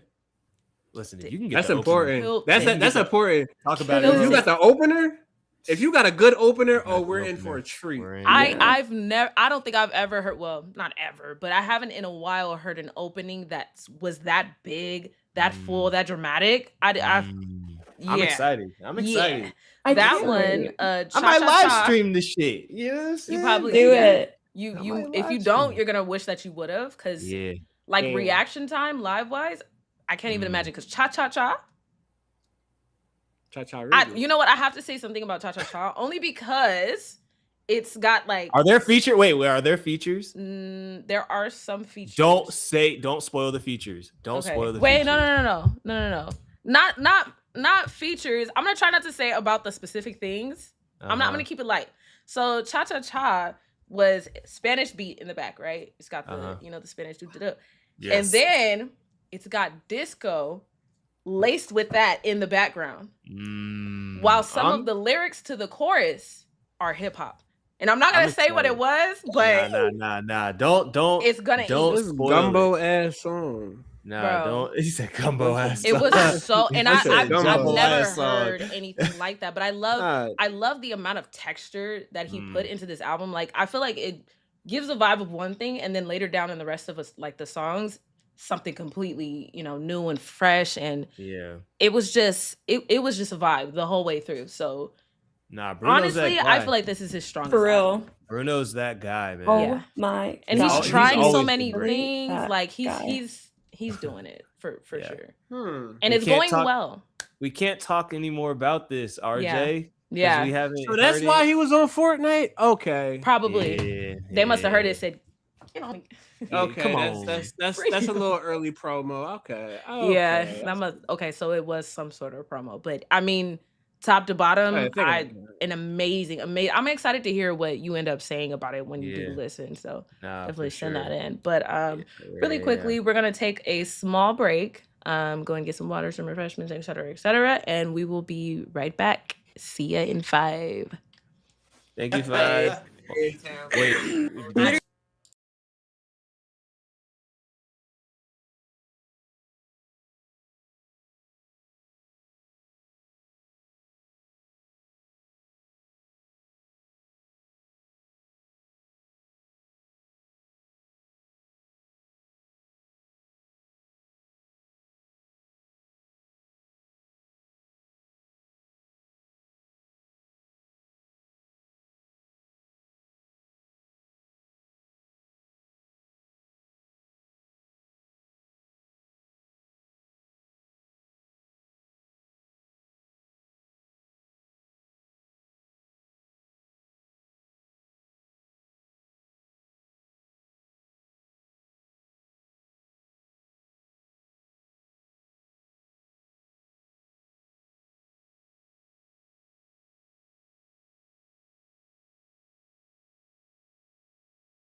Yeah, he did have his kid with a porn star. That is crazy. Oh, why would that? Oh, we're back. Man. Hey, everybody. Aye. Welcome back to episode 9. Hello? Whoa. More? 9 EP9. Episode 9 of the Going Nerdy back in Limits time. podcast, man. You know, we've been doing this for a minute. I guess I'm losing track.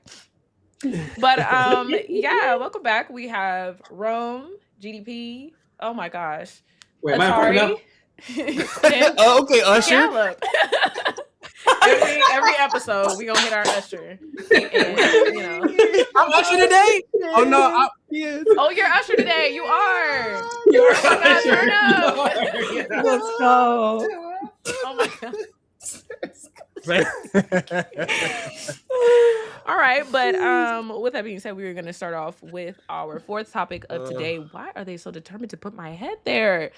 Which is going to be the BAFTA Awards controversy. So basically what happened is the British Academy of Film and Television Arts had a ceremony on February 22nd, 2026. During the ceremony, someone who is experiencing a neurological disorder shouted out a racial slur. BBC broadcast failed to edit out this slur, and as a result has been under fire, you know, because quite a few other slurs, or not slurs, but other terms were removed from their later air of the award show. And they failed to edit out one. Anybody want to lead us off with? You got it. I think You got it, RJ. Time is now.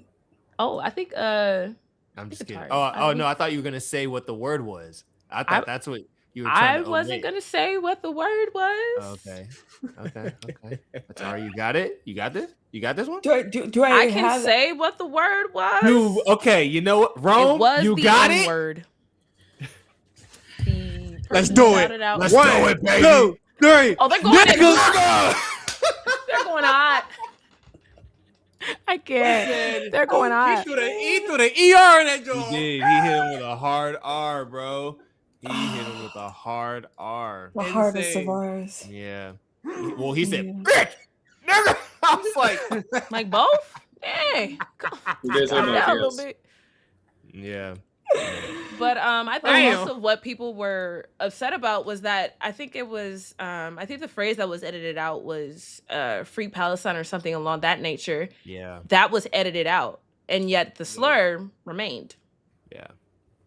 So Insane. Atari, I know you had a couple of thoughts you wanted to share on this one, so I'll have you. Yeah. Take it away. If y'all don't mind rocking with me for a minute, I have a few points that I just want to make. That's all. And I think there's enough room for all of us to make points. So I'm just going to come from a standpoint of being a Black American immigrant in the UK right now. So for those of you who don't know, I'm going to start by describing like the BBC. It's a publicly funded broadcasting corporation. And I think that besides blind people who have a discount, we all have to pay about £174 per year for the BBC just to watch TV. If you have a laptop, if you have a television, you have to pay money. And that goes to the BBC. So that's not the point that I want to make, though. Just wanted to say that. I wanted to talk about the BBC's Royal Charter for a minute. Now, a charter, for people who don't know, it's a document issued by an authority. In this case, it's the British government. It's a document that outlines the principles and functions of a corporate body, in this case, the BBC. So you can read everything that I'm about to say on the gov.uk site, the official gov.uk site about this charter that the BBC has written. I just like to highlight a couple things on that charter. So the mission of the BBC is to act in the public interest, serving all audiences, this is a direct quote, serving all audiences through the provision of impartial, high quality, distinctive output and services which inform, educate, and entertain. They're always like really proud and ready and willing to remind people that they're impartial and that they take impartiality like really seriously. whether that's like news or the forms of entertainment that they put out to broadcast. Under the heading purposes, the very first purpose of the BBC that they list is to provide impartial news and information to help people understand and engage with the world around them. I think that's great. Another purpose is to reflect, represent, and serve the diverse communities of all of the United Kingdom nations and regions, and in doing so, support the creative economy of the UK, and that they want to bring people together for shared experiences, help contribute to the social cohesion and well-being of people in the UK. And I think that the way they handled things, it wasn't a shining example at all. But the last purpose I want to point out is where it says that their purpose is to reflect the UK, its culture and values to the world. And I think that unfortunately with this situation and with what's been going on here lately, with all of the marches, there was just a march this past weekend in a city nearby me. There are marches and protests against immigrants and people of different colors from different countries. And I am one, I'm an immigrant. I feel that's true, unfortunately, is that the media is starting to reflect the culture and the values. Yeah. But in saying all of this, I think that in their striving to be so impartial, which also really isn't true because they got rid of the Free Palestine comment, it leaves space wide open for hate. It's like those people who say that they tolerate everyone to the point where they end up tolerating intolerance. And so that night, in the BBC's mission to be impartial and not look ableist, their mistake has now taken what was supposed to be a good professional night of pride for everyone involved in the situation. And they turned it into an embarrassment for those involved. And it became the source of internet fighting, which we know there's virtually no impartiality on the internet. Yeah.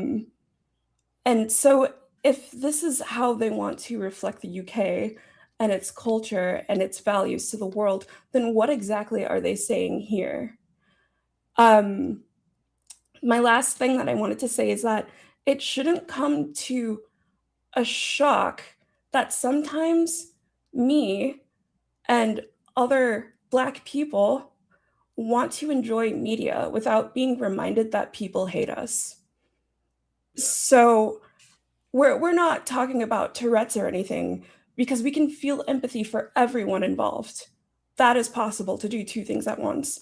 What we're talking about is the BBC's failure to safeguard people that they've put on this world stage. And that's all I have to say about that. Well said, ma'am. Well, Very well said. Well done. I Talk that talk. I couldn't have said it better. And like I said, I'm gonna be one of the ignorant ones here. and RJ, are you good?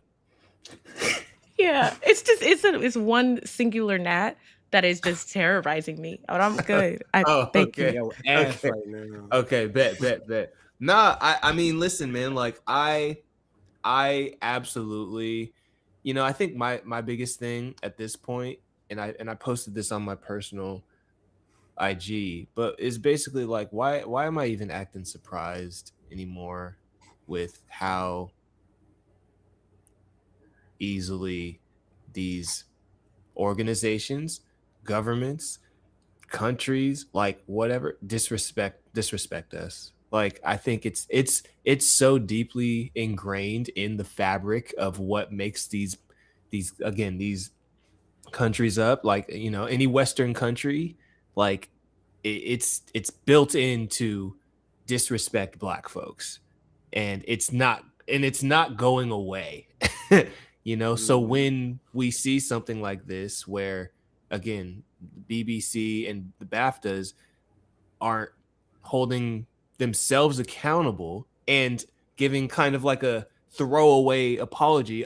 Sorry if you were offended, because you shouldn't really be offended by this. But if you were, sorry, I get, like, it's just kind of like, okay, I had a moment of being pissed, but at the same time, I'm also like, dude, what is new? You know what I mean? And a part of me is kind of at the point where it's like, why am I still surprised by the disrespect, especially right now? Like, and again, like Atari, you outlined it perfectly.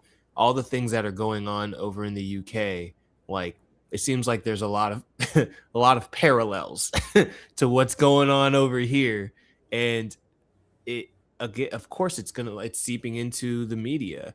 And when you have two people that really exude excellence in their field, and Delroy Lindo and Michael B. Jordan up there, basically representing a film that sends a very clear message about blackness and our power, there's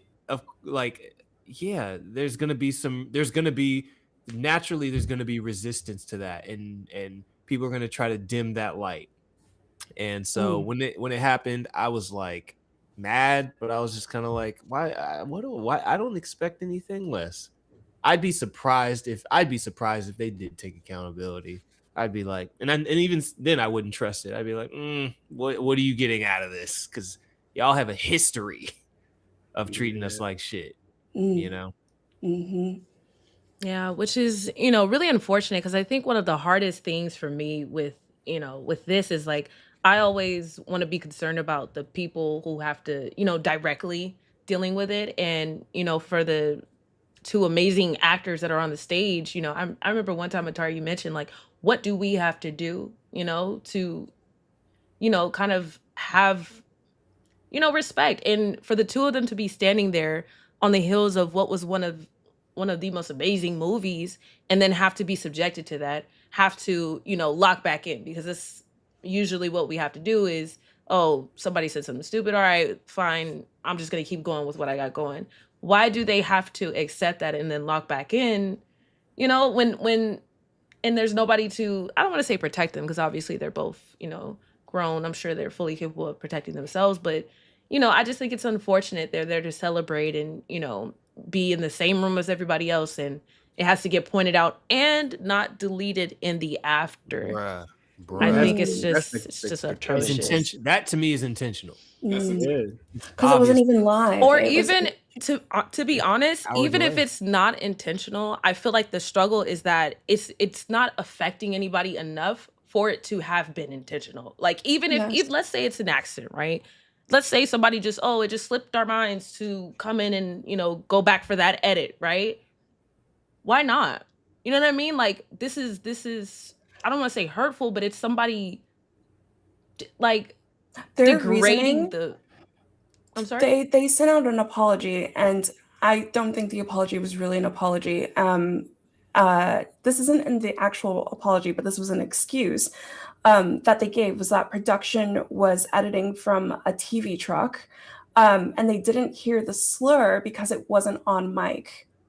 So they just ended up missing it, but it's still on there, clear as day. Everybody else heard it.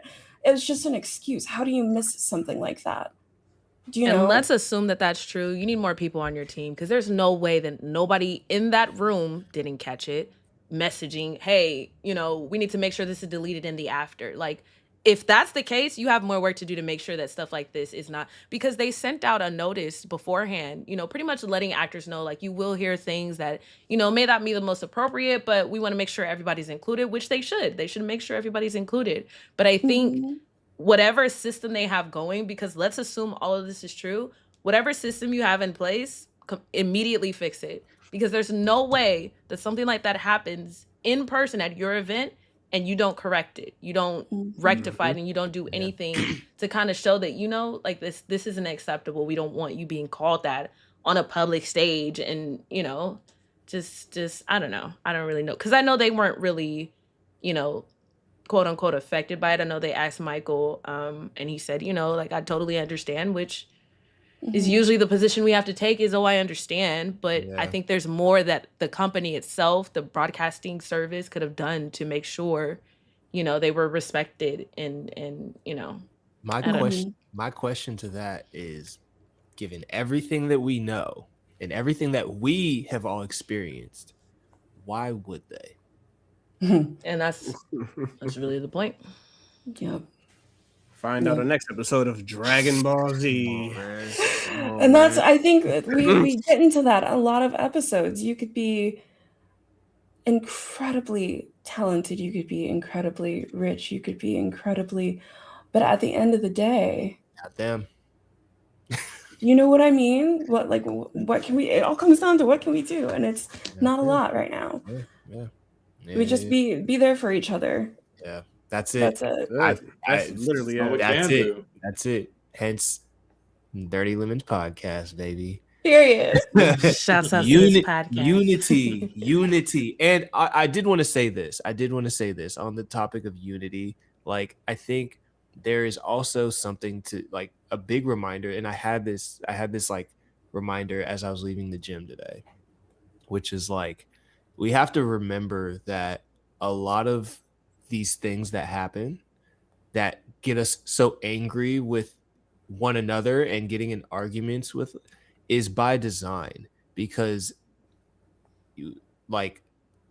there's something to be said about like understanding that the more that we argue with one another and the more that we're like divided, the more control the top has over us. So just remember, like, it's never really somebody said it's never like a left versus right or black versus white or this versus that. It's always a top versus bottom.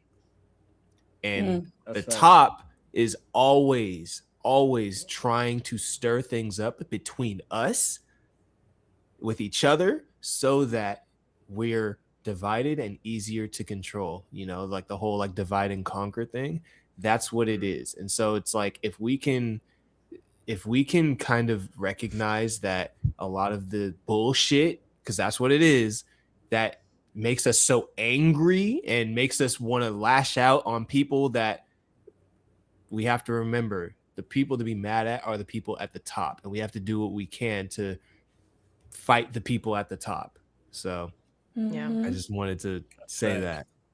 And if anyone's listening to this and they're trying to get into arguments with random anonymous people online, that's not the way to move. Don't let that affect your spirit. And I think also, I think you mentioned it a little bit earlier, but blaming, the person who said it, I think it's a hard line to do, but I don't think it's what needs to be argued here.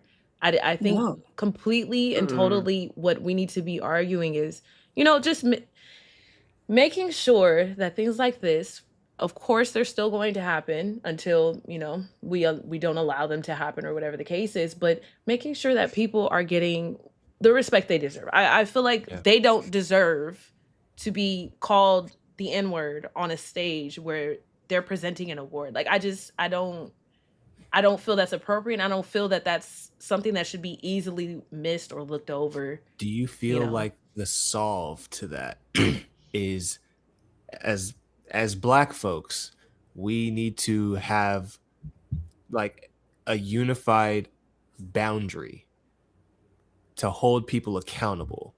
For example, if somebody does some shit like that again, as Black people, we need to have some kind of leverage like to make it so, they lose something for disrespecting us. Because what ends up what ends up happening again, because we're just not, we don't all see eye to eye on a lot of things, and what ends up happening, our money is like spread out across industry. What ends up happening is we end up just brushing it under the rug or giving a pass because we may need the bag or we may need the exposure. We need to go to these award ceremonies. In a perfect world, I'm like, listen, if that happens, Michael B. and Delroy ain't going to the BAFTAs no more. We'll just be at the BET Awards. Like, you know what I mean? Like, and again, this is kind of like a perfect world, like very out there situation. But I do think that like we do need to have some kind of leverage to the point where if people continue to disrespect us as a people, we need to be able to, they have to have something to lose. And as it stands right now, they have nothing to lose by disrespecting us. Because guess what? We're still going to show up to the BAFTAs next year. You know what I think? Mhm. You want to know what I honestly think? I think a lot of it is us, like, as a whole, right? Because we always say, like, Black people are not a monolith. But if we take, like, as a whole, I don't think all of us are on the same wavelength Exactly. about, like, the word itself.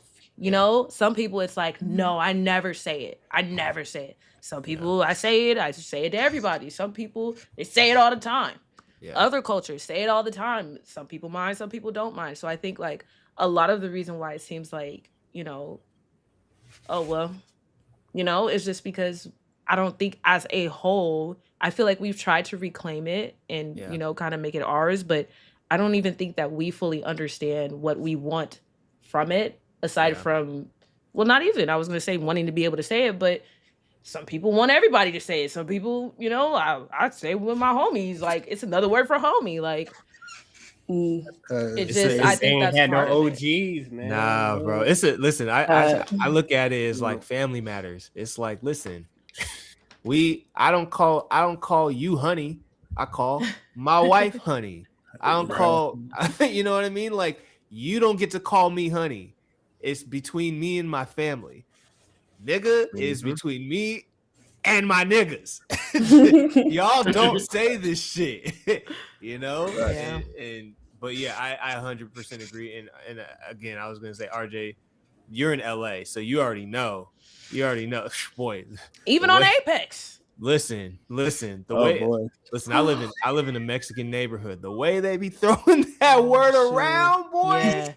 I'm like, y'all, who gave y'all the motherfucking ass? Yeah. And a lot of them aren't even understanding, you know, because we understand the historical context and we, you know, obviously feel, you know, a personal connection to the way it's used. But I think a lot of other cultures, like, you know how I think it's Samoans, they use us.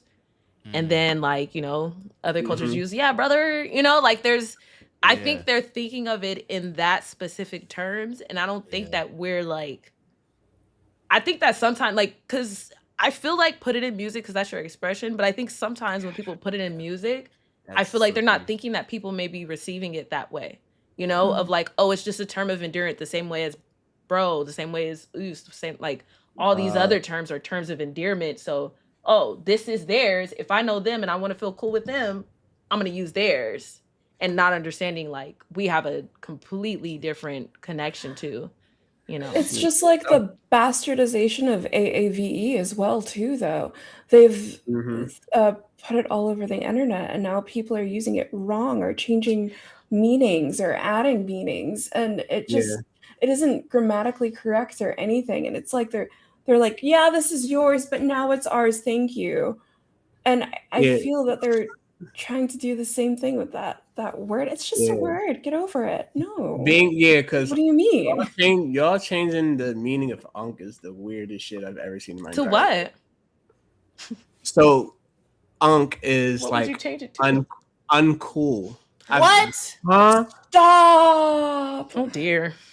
This is what they're saying. Oh dear. Yeah, you're unk. You're unk. Over it. I'm old and uncool. Listen, who the fuck says that? Listen. Early the kids. Listen, as somebody from the Bay, our lingo gets taken and redefined all the time. People use based differently. People say food slaps. Nope. Only music slaps. Like, bro, it's so but. And you know, that's I feel like that's the nature of language, but I do feel like there is, like, you know, obviously with certain things like trends and whatnot, like it's going to take and it's going to morph and it's going to become its own thing. But I think it's just like deciding which, because obviously there's some words in like American culture, in German culture, in other cultures that are off limits completely. Listen, bro, I'm saying like 20, 30 years ago, people used to get beat up for saying nigga. What happened to all the ass whoop? So people because we have no gatekeepers. We need more gatekeepers. We need more gatekeepers. We need more. No, we stopping invitations to the cookout. We stopping all of that shit. Oh, Like, that seriously. People used to get their ass whooped for saying nigga if they weren't black. You know what I think? I think it got more prevalent in music and people because think about concerts. How do you sing along to the song? I blame Lil Wayne. I blame Wayne. I blame Wayne. If Wayne. We're shouting it out. Listen, Yeah. I'm making a vow. I don't care if I'm getting this. If I'm getting jumped. If I hear somebody who's not black say nigga, they catching a motherfucking fade. We all need to make this vow. We need to get back to how things were and get people to stop saying that shit, bro. I remember one time I blame was Wayne out. and blame Tyler, bro. Yeah, I feel like it's like it's one of those like type of songs, and I'm like out having a good time, and the girl next to me, she open mouth, and my and that was what I had to offer her. I'm not a fighter, I'm a gentle gal, but you know what it is? And she was know what like, it is? "Oh, girl, I'm so sorry. I'm sorry. I'm just so." No, you said that with your whole chest. Nah, you know what it is? It's I realized that there was a shift after phones and cameras because if somebody said nigga, you could knock them out and not catch a case. Right. Because nobody saw it. And then they would have to go to court and explain what happened, or they need to go to somebody and explain what happened. And then it's your word against. And then if they said, well, I said N-word, and they punched. Oh, well, yeah, we're not gonna put that out in the open. You got what you got. But now it's like you can record somebody whooping somebody's ass and be like, I have it on film. See, they just snapped. So it was a crime of passion. It was a crime of passion. They just snapped. Yeah. I'm not gonna lie, we were right there. We were right there with that whole Aiden situation. Like when he was saying all the stuff to her, like we was riding. We was definitely riding, but there's some that was tap dancing a little bit too much around them. Like, oh man, I ain't that. And that's my point exactly. And that is the problem. Mm-hmm. They need to whoop his ass. Oh. They really do. They need to kick his ass. No pun. I can't. That's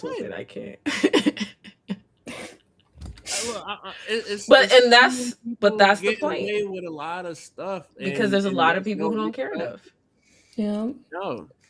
But yeah, I do know that language evolves over time. It's very true. But I guess my point is that they just take and take, and now the whole internet is taking and taking and taking. And what are we left with but disrespect? It just what we're left with? Being the mother freaking blueprint. I'm standing on that. What are you taking if there's nothing to give? We will always I don't feel no type of way about if I'm being 100%, I don't feel weird about people taking from us because I know we are a creative people. That's who we are. We always reinvent. We always hot water cornbread. Hot water cornbread. Hey, we came up with water cornbread. You know what I mean? When we don't we still create. That's who we are as a people, and I think that's our gift. To the world is what we bring and our energy and all of these beautiful things that we do. So, I personally, I'm they can take, but then will never, be it's never going to be the same. Yeah. It's never going to be the same. They can always try, but they can't beat the original. Uncool. I'm not saying they are, It's never going to be as cool as calling your uncle like that. That's what I mean. That's all I meant is exactly what that, I heard somebody use out of pocket the wrong way and I'm like, how? How do you even do that? How? But it's just I know. But yeah, I do agree. In the end, it's not that big of a deal because we are so innovative and creative, but it makes it my eyebrow raise sometimes. You Happy can't Black help History Month. Yeah, Say it loud. You know what I'm saying? Black and I'm proud. You know, I'm black and I'm proud. I'm black and I'm proud. You know. Gallup, I can't. Something else. But yeah, so we'll go ahead unless anybody has anything they want to. I do have something to say, and unfortunately, this is like breaking up the pod. But can we take a quick break? Oh yeah. Because your boy has to go to UPS. Okay. All Not right. actually UPS, but you know. We get it. Okay. Okay. All right, guys. So we will be Stay back. tuned, guys. Just We a get it. minute with our You want to following tell us you topic. gotta know drop a dookie. We get it. Oh my god. Oh my goodness. Not actually UPS. Fucking that pizza up. Okay.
I watch my wrestling. Is that Mike? Okay. Back Oh, is that tonight? live. Welcome back to episode 9 of the Nerdy Limits podcast. We have resumed. Everybody is good. So we're going to go ahead and move on to our next topic. Discord's age verification. So Discord has recently come under a lot of scrutiny for the impending rollout of age verification features. After announcing a new age verification feature that would require users to submit photos and IDs in order to use certain features of Discord, they received a lot of backlash from the community. As a result, they went and gave a statement saying, "We know many of you believe the right answer is not to do this at all. We hear you," but then went on to insinuate that Discord's hands were tied and they would have to continue with the rollout. So basically, they'll be adding more verification options, but feel as though age verification is the best way of keeping teens safe. So immediately, we're going to pivot to GP to discuss, how do you feel about this new age verification? How do I feel about it? First thing first, it is invasive. Second thing, Discord security is dog water. They got hacked back in October. And also the company they're trying to use, Persona, just got hacked like what, a couple days ago? Sure Yeah. did. Yeah. I think people were hacking it to prove a point even. And they proved it well. I must say that. But even then still, this whole age verification thing is dangerous in its own. Why? Because now you got ID information and stuff on kids, on children. And with the climate of all things, especially a lot of things that we got going on right now, I'm not going to say any names, but Epstein. that motherfucker. Anyway. The whisper is crazy. But with that being said, you're literally adding fuel to the fire, and you're just putting a lot of people in jeopardy. You're putting a lot of people in jeopardy and at risk because what you're trying to use ain't working. It's been proven it ain't working, but you're still gonna try to do it anyway. And on top of that, why is Discord trying to parent everybody? That's the parent's job. Facts. You know, it's not Discord's job to parent their kids. The parents need to parent their own kids. Yeah. Granted, we live in a day and age to where, you know, a lot of these new age parents don't really tend to parent their kids well. We see how they act and the outcome of everything. But that's still ain't Discord's job to police all that. Mm-hmm. Or at least make sure if you're going to do something like that, at least make sure your security's top notch because it's trash. Yeah. So it's a shame. It is an absolute shame that it has come to this point. And I understand people have discontinued using Discord and also moved on to different things, such as Root, such as Stoke, and even TeamSpeak. Which, by the way, TeamSpeak needs to tighten up, stop making all these lame memes and stuff, and just actually prove a lot of their things. That way they can beat Discord because now they're they can have it running right now, up and going, because Discord's still going to do this thing. I mean, this is the perfect time for other chats and everything, other chat apps to take over. Yeah. Yeah. Rome, turn something down. Something's picking up your mic or whatever you got going on your mic. Yeah, you good. Not TikTok. No. But no, I mean, I feel. First of all, I just got to shout out GDP because I actually had no idea what was going on until GDP popped up in literally in the Discord and said, "Hey, y'all might want to take a look at this." And and then you guys kind of like laid it out and summarized it of like what was going on. And me, I was like, "Oh hell no." I was like, "What?" And then I was like, "Doc, what are the alternatives?" And we even hopped over to tried experimenting with Root. And but yeah, no, I heard, I mean, again, based off of what you were saying, GDP, like, yeah, this is kind of a very invasive, like very invasive. Again, and right now, like, we know that a lot of, we'll say, entities are wanting to spy on people, basically. Or make it easier to spy on people, because let's keep it stack. They already watching. But to make it easier to spy on people, like, and so then to give up our what? Like, no, we're not gonna do that, you know. And so I appreciate GDP bringing this to my attention, and two, yeah, I'm still looking at Discord with like kind of a side eye a little bit again because Bombastic side eye. you know, Mhm.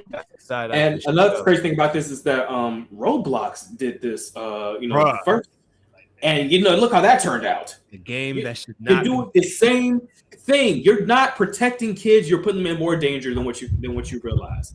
Like Off of voice chat.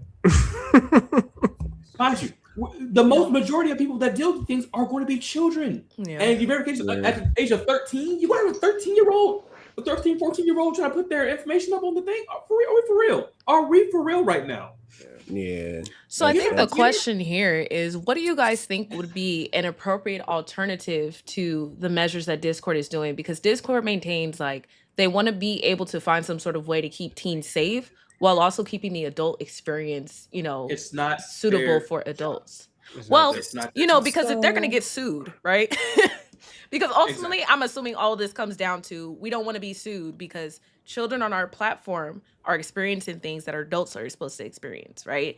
And, we want to say, oh, well, it's up to the parents. But what about the parents who aren't doing it? Like, who aren't moderating? The parents ought to get tried or They something. do a else, too. better That's their job. damn I don't fault. know what to tell you. They do a better job. They got to do a better job. So Kids don't. The parents don't monitor the kid, what the kids doing on their iPads or their phones or any of that shit, unless you really on them. Okay, so you're saying send parents to court. Like if Discord goes on trial for, something happening to, this kid, put the parents on the stand. Put the parents in the I will say this. Parents aren't gonna sue Apple for a kid going on the internet and meeting an adult on the internet and getting kidnapped by said adult. Like it's not. They are. They're gonna sue Apple. They're gonna sue everybody they can, because why is this something that my kid can access on X? This is like, I don't want to say it's facts because I don't know a specific like case to give you, but that's what parents do, which is why I'm assuming Discord is doing this with, we need to put some safeguards. It's because some parent went, Discord, why would you allow for my kid to be able to access these forums where they can see, because it's the not safe for work stuff, like, the PRN, like all of that stuff. Yeah. Why you Discord? Why do you have a place where my kids can go to see this stuff, and you're not putting any control over it? That's the thing. I think the point that I was trying to make was like, okay, you're gonna sue the people, like even like if you have a PC, you're gonna sue the people that sell the computer monitor where you're looking at it. You're going to sue the people that sell the graphics card to power up your computer. You're going to sell the people that sold you the computer. You're going to sue the people that made the browser. You're going to sue the people that, like, you know what I mean? It's like at a certain point, it's either you give them the technology or you don't. Like, and I think that's what GDP is saying. It's like, don't give your kid the phone. Like because or make sure you put the right restrictions on it as a parent. Yeah, like you can block the app. Your kid doesn't need, let's keep it a stack. Your kid doesn't need to be on Discord. Yeah. Just like your kid doesn't need to be on Reddit, just like your kid doesn't need to be on YouTube, just like your kid doesn't need to be on none of that shit. Like, or Twitter. Like, and let me also say this. Yeah, go for it. Sorry. I mean to cut you off. I apologize. You're good. But okay, let's say they do the age verification. Cool, you just do this and that. Like, okay, I got to put in my date of birth and do this and stuff like that. Okay, cool. That part ain't super evasive. But now we're also talking about they're also doing it with the AI model too. Oh, that's supposed to be tracking everything that you say and do. I think they've been doing that. It's a wrap. Yeah, exactly. So on top of that, not only doing that, plus the security which you're trying to use, it's been hacked. They literally hacked it just to prove a point, going like, see? You really want to trust your system with that, for real. Yeah. I have a few points. Go ahead, so, here in the UK, laws have already passed. You can't get into any not safe for work website without doing that. So, it hasn't affected me so far just because like I don't be on websites like that. And fortunately for me, I use Discord in the same way. Like, I'm not going to be joining any not safe for work channels or servers or whatever. So I'm not worried about putting in my personal information because that's not going to happen. I would never do that anyway. If that was something I did, I'm just not going to. If that affected me like that, I would choose somewhere else. But and then I think in Australia, I think they've banned social media for anyone under 16. I say all these things to say kids are smart. That's exactly my point. And kids, when there were settings in school back in the day, we learned how to do a proxy and get around like the the admin. Kids, it takes nothing to get a VPN and phone away and do something else, So like these things are kind of useless in the end because wherever there's someone telling you that you can't do a thing, a kid's gonna be like, watch me. So that's true. That's true. Facts. That is true. And a lot of kids are technologically smart, but a lot of them still ain't street or common sense smart. And that's the issue that I have. That's the part that worries me. Because I got younger brothers and sisters. And although they're smart as shit on these damn phones and shit, when it comes to doing street stuff or understanding like, oh, I need to go meet this guy for doing this, common sense would say, no, the fuck you don't. Yeah. And it is easy to manipulate a child. Exactly. That's the part that worries me most. Yeah. Yeah. But yeah, I agree. They do need supervision and parents need to. I've seen it too much. I have a lot of friends who have kids and technology is a wall.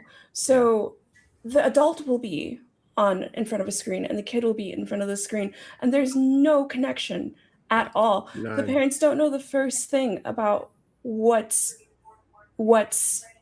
images and who they're talking to, what's going on in these kids' minds.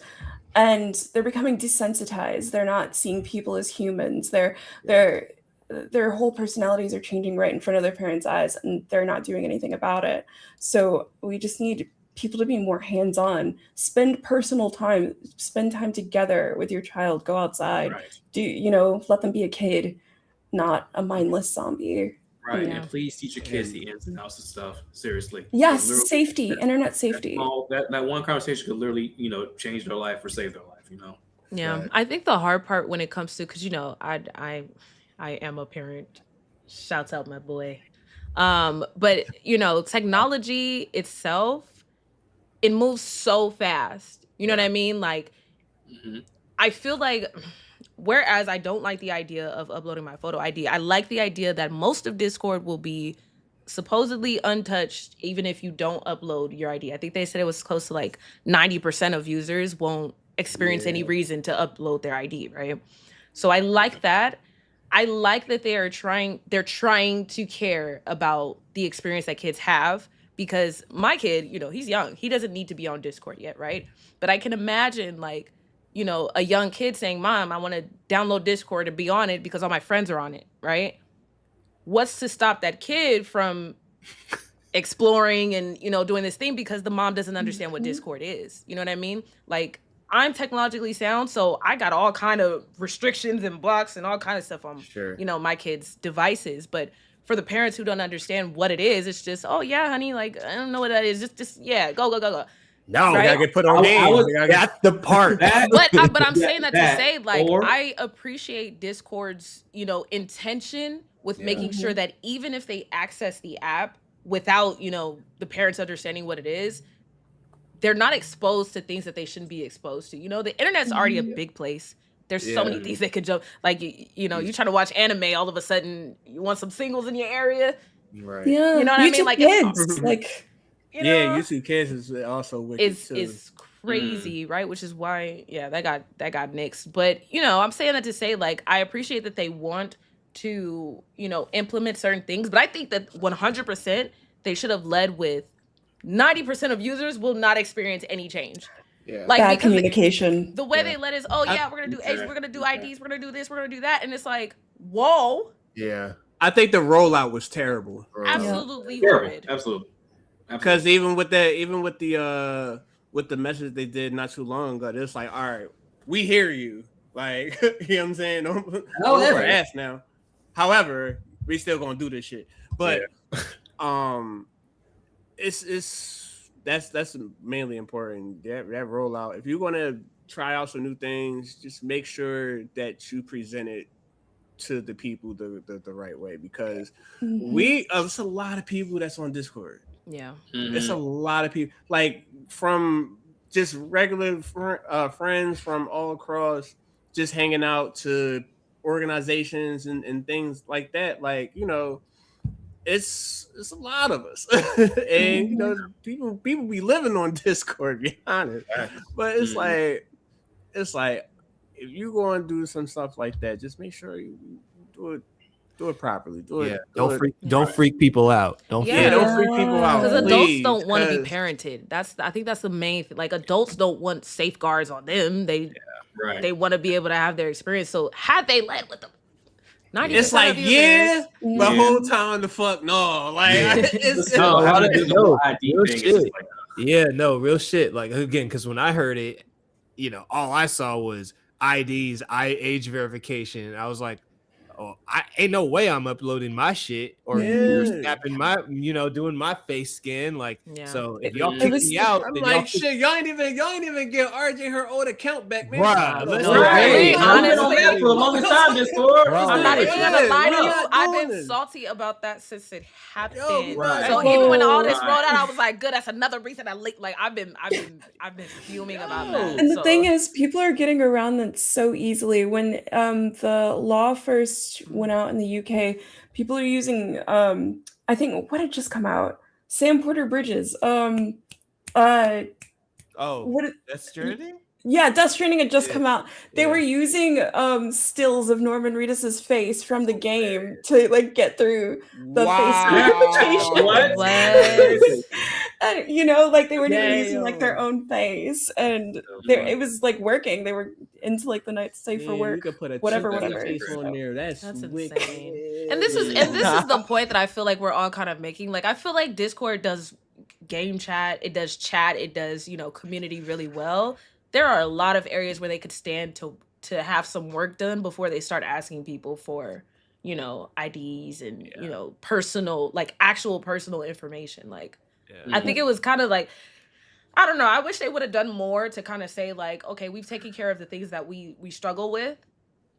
Later down the line, okay, now we're going to, you know, now that we know that your information is protected. Because even when that support thing was happening, and I was like going back and forth with them about, can y'all just get somebody, like a real person, to look at my account? My data got leaked in the support request.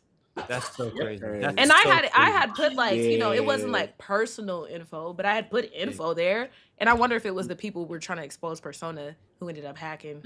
And then, you know. That shit is crazy, though. But, you know, they got work to do. And I think whoever's on their public relations team needs a strong talking to. Because that rollout was talking to immediately. We need a light right in front of them, like, you know what I'm saying? Interrogation. Right. Now, why did you think that was a good idea? I'm just trying to save my family. Apologize. Okay. Well, if nobody has anything else on that topic, we're gonna move on. I do. Yeah. This is in regards to you saying how you as a parent are tech savvy, right? And for those who don't want to be or are not too tech savvy, I do, again, that still needs to have some effort in there in order to learn these type of things, because we are in an ever-changing world, right? We're going to have to learn and adapt. And not only will that be something to, you know, be doing as a parent, that can also be a life lesson too for your kid as well. But like, hey, if you don't know something, learn, figure it out, or ask somebody that does. So all in all, I still go with that. Yeah. No, I think that's a great point. I think it's, you know, as parents, like, sometimes it's really easy to, you know, like push off responsibility, you know, and that's what I mean about like the people reaching out to companies like, how could you have this feature? How could you do this? How could you do that? And it's like, you know, it's really easy to push off responsibility. It's a lot of work to be hands-on, and it's a lot of work. And, you know, I think some of that is a symptom of the economy and capitalism and the fact they have to go to work. But like, it's necessary work. It's absolutely necessary work. Take an interest in your child. You know, because that's your vow as a parent. Like when you have them, is making sure they're okay, making sure, you know, they go through life and they feel supported and all that stuff. So this is just another part of it where unfortunately I feel like you don't have a choice but to be technologically savvy. Because I know for parents that, you know, have lost their children due to stuff that's happened with like technology and things like that. Like I know they would go back 100 times over and do it again to learn, you know, what their kid was into. So I think that's the perfect point. Okay. Well, it looks like the picture has already switched, so we're gonna go ahead and switch over to the next topic, which is Steam Deck out of stock due to shortages. So the Steam Deck device has been out of stock for quite some time, and a lot of people have noticed it, but just thought, oh, maybe it's, you know, just out of stock just because. And recently, Steam Deck has reportedly placed a disclaimer that says that they may be out of stock intermittently in some regions due to memory and storage shortages. Steam Deck LCD is no longer in production, and once sold out, will no longer be available.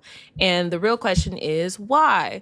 Well, it's due to the component shortage of memory and storage due to the influx of AI.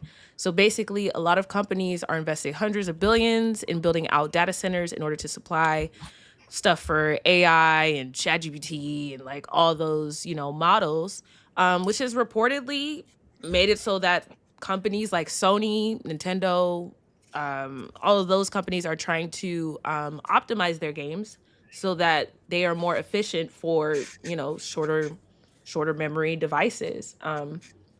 So yeah, GDP, I know you already look ready to speak about it. So just you just take it away. I'm gonna say this one time, and I'm gonna say this one time only. Oh, I'll try to say this without yelling, but you might need to cover your ears a little bit too. But children. Fuck generative Oh my God. AI. Yeah. Fuck them. I was going there too, baby. Fuck generative AI. That's the reason why we're in this shithole as it is. Yeah. I It is not necessary. It is not needed. You motherfuckers are being lazy as shit. Talk to him. Hey, Shame on y'all. For shame. Y'all are killing the environment. Y'all are making things hell for everybody who's in technology, especially gamers. Well, a lot of this is our escape, and you're making it hell for us. Yep. Just because you want to be a lazy piece of shit and do things cheap doesn't mean it's the right thing to do. Cheap ass nigga. What? This is unnecessary. This is pointless. This is lazy, and you're killing everything along with it. And it's not even profitable for you. How much money have you actually made using AI? Really? None. Zero. Let me rephrase A donut. Fucking donut. Let me rephrase. How much money have you made compared to how much money that you spent on AI shit? I'm in the red. I'm in the red. In 2027. Dumbass. Let the church say amen. Amen. Fuck your AI. That's all I'm gonna say. Thank you. Listen, on that, I'm gonna piggyback on that. I'll just say that. I'm gonna piggyback on that because I still believe that this shit is gonna flop so hard. Like this AI bubble is gonna flop so hard because we saw the same shit. Oh, and I've probably talked about this on half of our podcasts. We saw the same shit with NFTs, bro. Yep. We saw the same shit with We crypto. talked about it. Yep. People was giving up their life savings to invest in graphics cards and Nvidia to mine for whatchamacallit, for crypto stuff. And now they're just like AI. Right. Nobody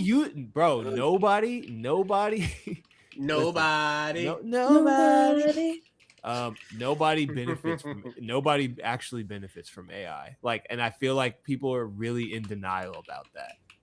Like, and again, like these companies keep pumping so much money into this shit.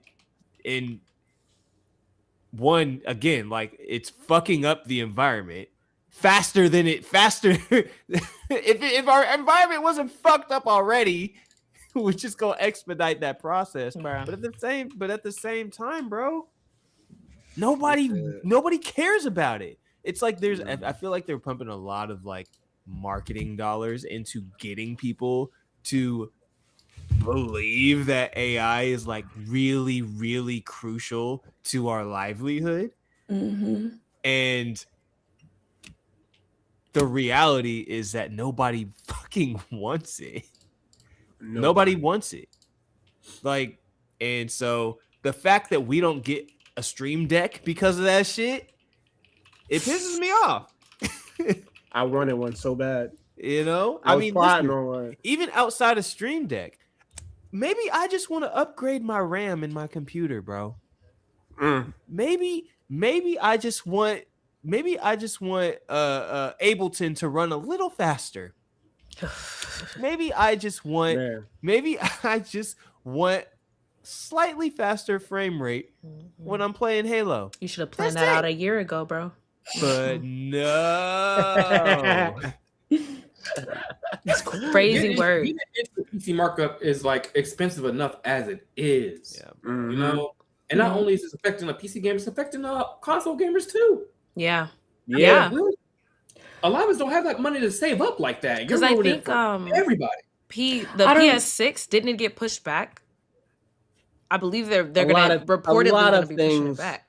A lot of things are going to get pushed back due to the RAM shortage. I don't know. We could just ask ChatGPT to generate us a picture of a PS6. It's not that hard. There's 5 gallons of water you just used. Like, but I think the craziest let's generate part, some graphics cards. Because I have, when it comes to AI, like I feel like I have this like opinion. It's not us. You know what I mean? Like it's not us. We're not contributing to, environmental, it's them. Like let's say all 5 of us used AI, right? It's not gonna be anything close to what they're just using, like just for the sake of saying, well, this thing has AI. And I think it's crazy because I feel like as a people, we have been saying we don't give a fuck. Like we don't care. And they're like, okay, but look what it can do now. Oh my gosh, like, but we don't care. So it's like you're killing our environment for something we're supposed to care about. And yet we've told you over and over again, we don't care. I think the product be ass. The product be ass. Yeah. Like, I don't give a fuck about your Pixar picture, bro. Like you use all that for that nut ass Pixar picture. That shit corny. Do you know the scary thing though? The amount of times I hear like people, it's a lot of people in like Generation X, and then a lot of young people as well who are like, oh yeah, I just asked ChatGPT and they showed me this thing, or I just asked like this bot and they like did this for me, and it's a lot more than you'd think, and that's terrifying to me. And that's another thing too, not thinking for yourself. I mean, you really let the system tell you everything you want to do. We are failing our brains. Our brains are not being able to be developed because you don't want to figure things out for yourself. A little research does not hurt nobody. Don't even get me started on the psychological implications of this shit. Right, and you depending on chat to figure out your life and shit. The fuck? They teaching this shit in our schools right now. Right. Why are teachers telling the students to use AI? Do you want to know why? Do you want me to tell you why? You want me to tell you why they are? It's because they're using it to build their syllabuses and and their class courses, and they're using it. Like, but even with the teachers that are doing this, it's like, yo, I fucking hate this shit. Like but I have to do it because it's my job. Yeah. You know what I'm saying? I don't want to teach this shit, but it's how I gotta get paid, man. Gotta get paid. I think that's the problem is like, because it's like this endless like feedback loop. It's like because these companies are spending so much money kind of like running the PR campaign of like, you need AI or else you're going to get left behind. That scares people into spending money or investing money into these companies. And then it just kind of creates this loop where it's like, okay, where it just kind of steamrolls this whole like AI craze. And I'm confident, and maybe I'm optimistic, but I'm confident that shit is going to crash because people are realizing they don't want that shit. And there's no money to be, especially GDP, especially with like generative AI shit. Yeah. It's like nobody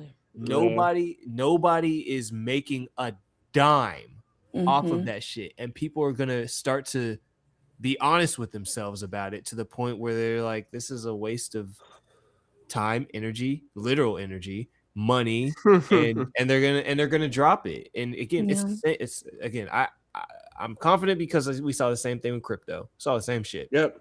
Yeah. They were already saying stuff about OpenAI might go bankrupt within probably like 2027. Yep. Good. Yeah. Good. I'm saying here like I'm this kinda the tired whole of hearing about That's what I time. was talking about. That's what I was talking about. For real. Yeah. For real. So, Their money burn is crazy. Mhm. They're burning so much money. And Wait but guys, till the numbers come in at and to the think- fiscal year.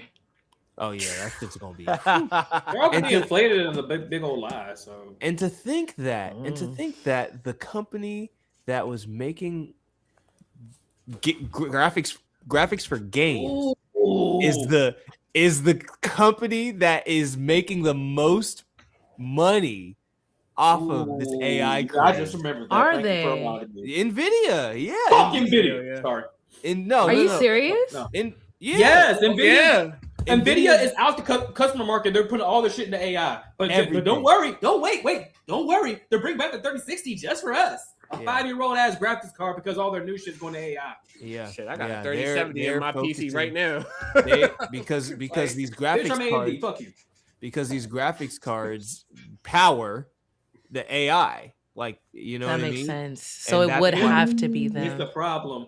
Those graphics cards and everything else in there can use a lot of water, and that Bruh. water is unusable. It's not reusable once they use it. Yeah. So we got a lot of polluted water and shit in actual neighborhoods that's polluting the areas and stuff. Listen, Wow. my graphics card, bro, my electric bill, just from my one little graphics card in my, Let him in I my see. bruh, I'm looking at that shit like, God, I need to spend less time on my motherfucking computer. So to imagine millions of graphics cards just to power this one thing that makes something that we don't even want and that we don't care, bro, we're cooked. For a cartoon picture of you and your mom. And Bro. it'd be ass too. And it'd be ass. Right. Ass. They're And not then you even post it on drawn your well. Facebook. Right. And then everybody else got the same picture. Oh my Right. gosh. Yo, I be wanting to be like that One sec, asshole one sec, that's just one be in the sec. comment section like, you're polluting the water. Yo, You're damaging the environment. I be really holding back on the Studio Ghibli shit, bro. I really Bro. That breaks my heart. Wait, what? I really be holding back Fill me in. on people, everybody posting that same Studio Ghibli, like, look at me, I'm a cartoon. It's like, bro, why everybody doing I this? just call up my man GDP, like, Bro. you know what I'm saying? Y'all don't want to spend money on an artist. Y'all rather just Nah, I can make a prompt. I can prompt that. but Yeah, but you know again, what? I want to say I did try it. I tried it. Everybody tried it. I heard about it and I was like, oh, it can make pictures. Sure, let's try it. Hang on. Terrible. Nah, it's bad. I would Mhm. never. Yeah. I would never. I got And I something. think people have to be more like conscious, one of like protecting their mental and like if you're gonna use it as a tool and that's draw the line. You know what I mean? But Exactly, two, yeah, like line, being more yeah, conscious line. of what like you're putting out. Cause like, yeah, you could have AI, put together an image of you doing cheerleading and soccer and like whatever the case is. But does it look good? No. Do you really Nah. want to associate that with Hey, you look, and your person? If That's- it that's doesn't you. look good? Hey, I Like, got be something. more- I got something to fix that. You got 4 fingers. Like, let's be more Right. a little more aware of like what we're outputting. Because we want ChatGPT to output something for us. It didn't do it. It didn't hit the nail. You know what I mean? Let's just be more aware. Because why would you want that? Right. Hey, look, guys, it's okay. I got something to help them out. That'll happily fix that. All right. To all y'all, when you use your AI big picture stuff, I got something for y'all. Okay. I want you to try to use this. It's called a fucking pencil. Learn how to use it. Well, I'm just not gonna do Learn it. how to look. Learn how to use Because all it. I'm Number getting is a 2. stick figure. I can't do it. I don't got Hey. mine. I don't have it. Man, look, you ain't gotta do that. Get yourself a display pen. And all right? and you can even perhaps get a rubber pencil. Wow. Hey, I can't bring do back stick figures. There you Bring back go. stick There you figures. go. real. Hey, look, It's not showing learn up, how to but- use Not this. showing up, RJ. Develop You your tried. skills. I'm Develop trying. your brain. and stop being an uncreative bitch. Oh, Yeah, Hey, bitch. clip that. Clip that. Clip You know that. what I'm saying? Clip that. Clip that. Shit. Fuck you. I Clip ain't that. got was the pen on me. extra? I Was ain't- the extra bish Punk necessary? Was the Yes. last bish? Yes. Have Yeah, you ever yeah, seen and that y'all need clip? to look. That was Look like what you I'm talking can't about. yell and be and curse at the same time. And then he whispered and was like, "All right, I need you to say it like, bitch." He Like, said, y'all "You ever gotta seen that? learn how No. to Okay, I'm draw gonna find it. yourself, I'm gonna find it. Punk I'm gonna bitch. make it You as a gotta stop using AI. Punk bitch. Punk You bitch. Now this is the time to do that. This is the time to do that. This is the time to do that. We need Cole. Have Cole say today. We need Where's Cole. coleslaw where we need him? Two more man. discs. 2 more discs, please. Two more I'm discs. never gonna. Yo, wait. Let's talk about it. Let's talk about it. Hey, it sound like LeBron right now. Hold on. Oh, man. It Two said, songs per Thank you disc. for going on this journey. He said, "Thank Two you for going on songs this per journey." disc. Okay. I got 2 more for you. Please don't let him hear that. You done dropped a 3-disc track. Oh. Right. Please no. We're good. We're good. We're good. Okay. And look, I got one more argument for that shit. Yeah. There's gonna be some people that are gonna be like, oh, people got disabilities, they can't really draw, they can't do this and that. Motherfucker. Listen. Are people saying that? Yes. I didn't Yes. know people were saying that. Oh, dear. They do. Yes. They'll say, I'll use AI because it helps them bridge the gap. The amount of times I've seen people do extraordinary shit with just their damn feet, with just the Right. damn little, whatever appendage they have on their bodies. Right. Put the If The you want amount it of that times bad. I've seen amazing shit that even I can't fucking do, and I got everything. Shut your bitch ass up. It's Put like that. if you want it that Put that. bad, you will. And I think the If thing you about want it is, you can get it. There is no in between because us humans know how to fucking adapt. Learn how but to the fucking crazy part adapt. about it is I think Okay. like a lot of like the common themes is that people are okay being mediocre if they can have Yes. something Bingo. that makes it so that they don't seem as mediocre. Like, bingo. like Hey, if I don't know that's how a to fucking draw, fact. and I don't have any standards for what That's it a- looks like, It's a fact, RJ. why wouldn't I? That's a fact. Mhm. And I think That's it's just generally like people right, need to though. grow. Like whatever you're strong in, you're strong in that. Be strong in that. You don't have to be like the next person that's strong in entertainment, strong at drawing. You don't have to be them. Just be you. Like how you. Ooh, I think Rome said See, that. and one more. I'm sorry. uh-oh.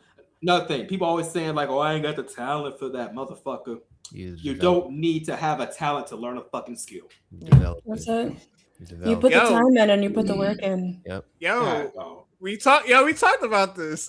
we talked about Yeah, it's all about your build. Your build, if Yeah. you How many hours you Learn. put in? How Yep. many hours you Learn. put in? That part. nigga, you 10,000 can't hours, be baby. you can't be a warrior and an archer at the same fucking time. You gotta Right. pick one, bro. Hey, Mhm. you 10,000 gotta hours, pick one. baby. Lock You in. gotta put that work That's in. it. 10,000 hours, facts. Lock But it people in. they want a This ain't pay to shortcut. win. It's not They- new. this People ain't- want a shortcut. It's This ain't always pay to been win. like Gonna that. get them nowhere. No, The that's shortcuts facts. are- That's facts, Jerome. It ain't pay to win, bro. It's not It's pay to not win. pay to win. Ooh, Like, ooh, bruh. hold on. It's not Yo, pay to this win. shit, Let them cook. God, Let this them real cook. shit. Look, it's real shit. That's what I'm saying. I'm like, look, when you I mentioned the MMO thing. This shit is real life, bro. Yep. You can't pay to be a level 200 warrior or whatever, and you ain't got no skills. Where your movesets at? What are you capable of doing? Nothing. You're You just look capable cool, of got- plugging it into AI. Mm-hmm. People want Put a Zen in. They put a Zen in Y'all- and go y'all- crazy. y'all fuck outta spitting. here, Y'all nigga. spitting today. Right. Just to Y'all- look like And look- everyone else. It's not even unique. It's not It's not Look, even you. and You if don't technology separate were to go yourself down- from nobody else, bro. No. And if technology were to go down, I still know how to do it in real life, you're bitch. cooked. Don't know how to Can do you- it for real. Don't know how to do it for real. If that motherfucking AI water center Wrong. goddamn turns to steam. Mm-mm. You mad? You mad? I can't. I can't. Oh, No, man. but for real, like, and there are tutorials on everything. There are books at the library. If you don't know how to do something, YouTube there's somebody University. out there who You can know, teach free. you for free. people For the people free skis. people For the don't free know. ski. People need to. I think somebody said it last time. I'm repeating this. People need to learn how to learn.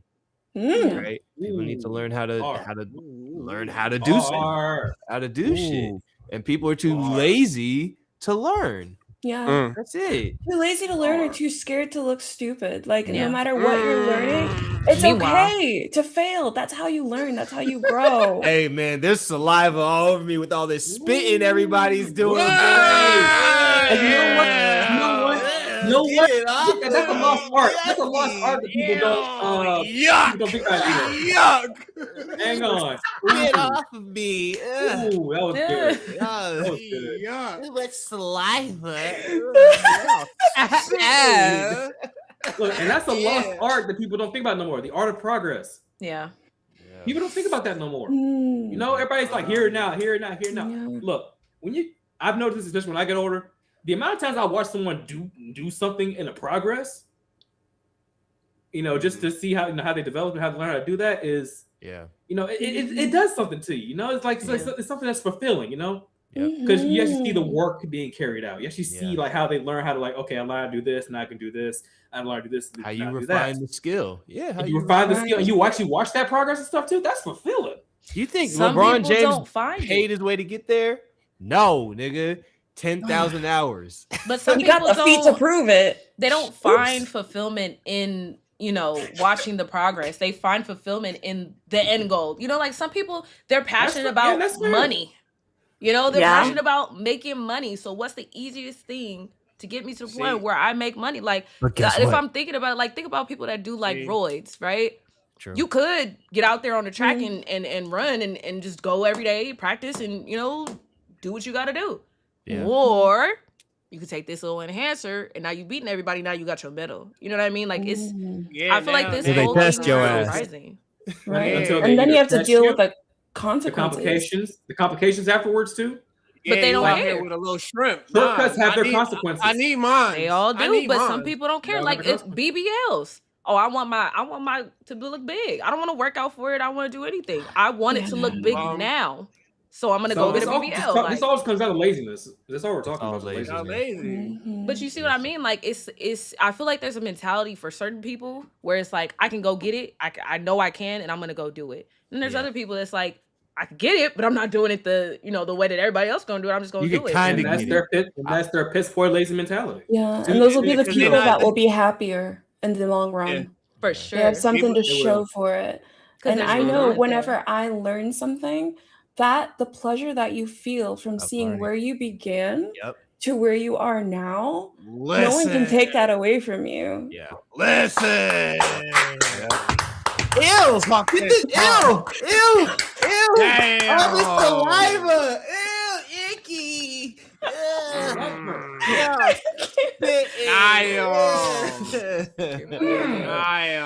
Man. But yeah, I think that's that's the distinction that we're kind of because that's why I'm not shocked. You look around and across the board, people are cutting corners. So seeing people cut corners with a thing that doesn't cost them directly anything, like people don't see the environment as a whole. They see like not all people, but like some people don't see the environment as a whole. They see it as what's in front of me.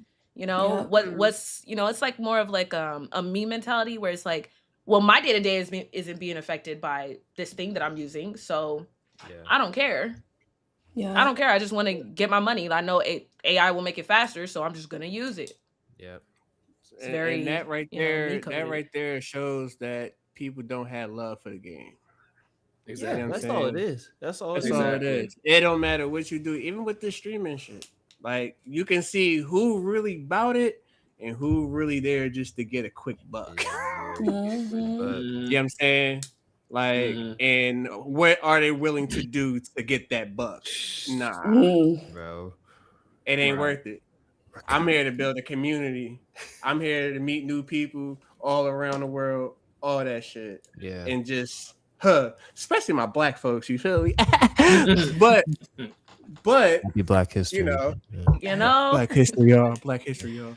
But yeah, that's my end goal. Like just to have a big community, just do super cool shit. Yeah. If the money, if the bread come, all right, cool. Like that's just not in control of that. It's not in control of that. Yeah. It is what it is. But motherfuckers are begging, panhandling 5 get there, 5 get. I need that 5 get. Like, if I get it, I You get know, it. that irks my soul so bad too. Yeah. I'm not watching you anymore. Yeah. I'm not watching you anymore. Yeah. Bro. I'm so glad I've never seen that. Like, That be grateful for it, sounds- but don't beg for it. It's a Yeah. rampant. Yeah, It's rampant. like if you got a goal that you want to hit, okay, cool. I mean, at least we getting somewhere to where we're meeting. But you begging that shit off the rip? yeah. Ew. Yeah. Mm-mm. Ew. Ew. Ew. Yuck. But to bring it all the way back around, yeah, all these chips and electric components they're all being used in a way that nobody asked for and nobody really is benefiting from. Like the only people that are pseudo benefiting from it are these giant companies that are able to convince top. people that they should invest their money into AI. And Mhm. when people start to realize, wait, what am I getting on my return of investment? When they realize they're not going to get shit back, things are going to level out. Mhm. Things are going to level out. Mhm. Yeah. Mhm. So, Yeah. I hope so. people But with are that gullible, man. being said, Mhm. we are going to move on to our next topic, and I think this is going to be a good one, guys. Xbox undergoes plenty of leadership changes. So within the last couple of weeks, week even, Xbox leadership has changed just a little bit, right? Namely, Phil Spencer, the executive VP of gaming at Microsoft, has retired. Sarah Bond has left her position as president of Xbox, and I don't believe I'm going to be able to say the name correctly, so I don't even want to butcher it. But a new CEO has stepped up and is the former expert of AI at Microsoft, which has obviously had not been well received by the community. But the new CEO is saying, we hear you about the Xbox exclusives and bringing them back, but there's been a lot of discourse about whether this change will be for the better, or even the word sunsetting has been kind of brought up when it comes to Xbox and its future. So Gallup, I know you're a long time. You've been through a lot with Xbox.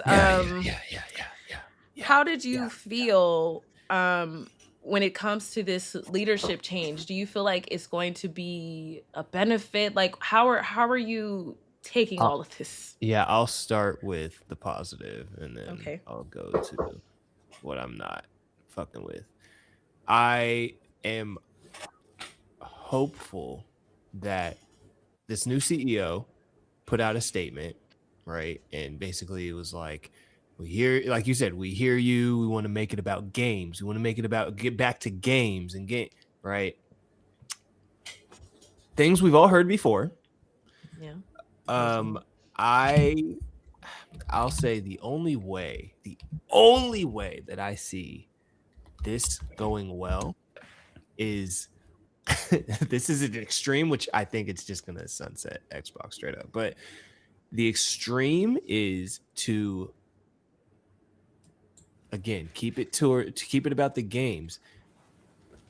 Create a game or games that are so undeniably good.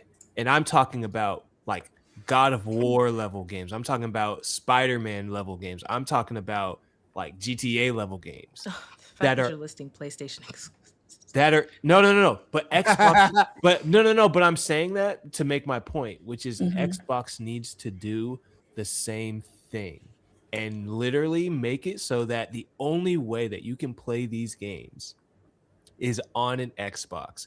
The perfect opportunity, this new Gears of War that's coming out, I know that it's going to be good. If you want Xbox to be revived or somehow revived, make that an Xbox exclusive. Don't put it on PC. That's the same. It's running the same play that Sony has been playing. They don't put games on PC. They don't put games anywhere else. They put the best games in the world on their console.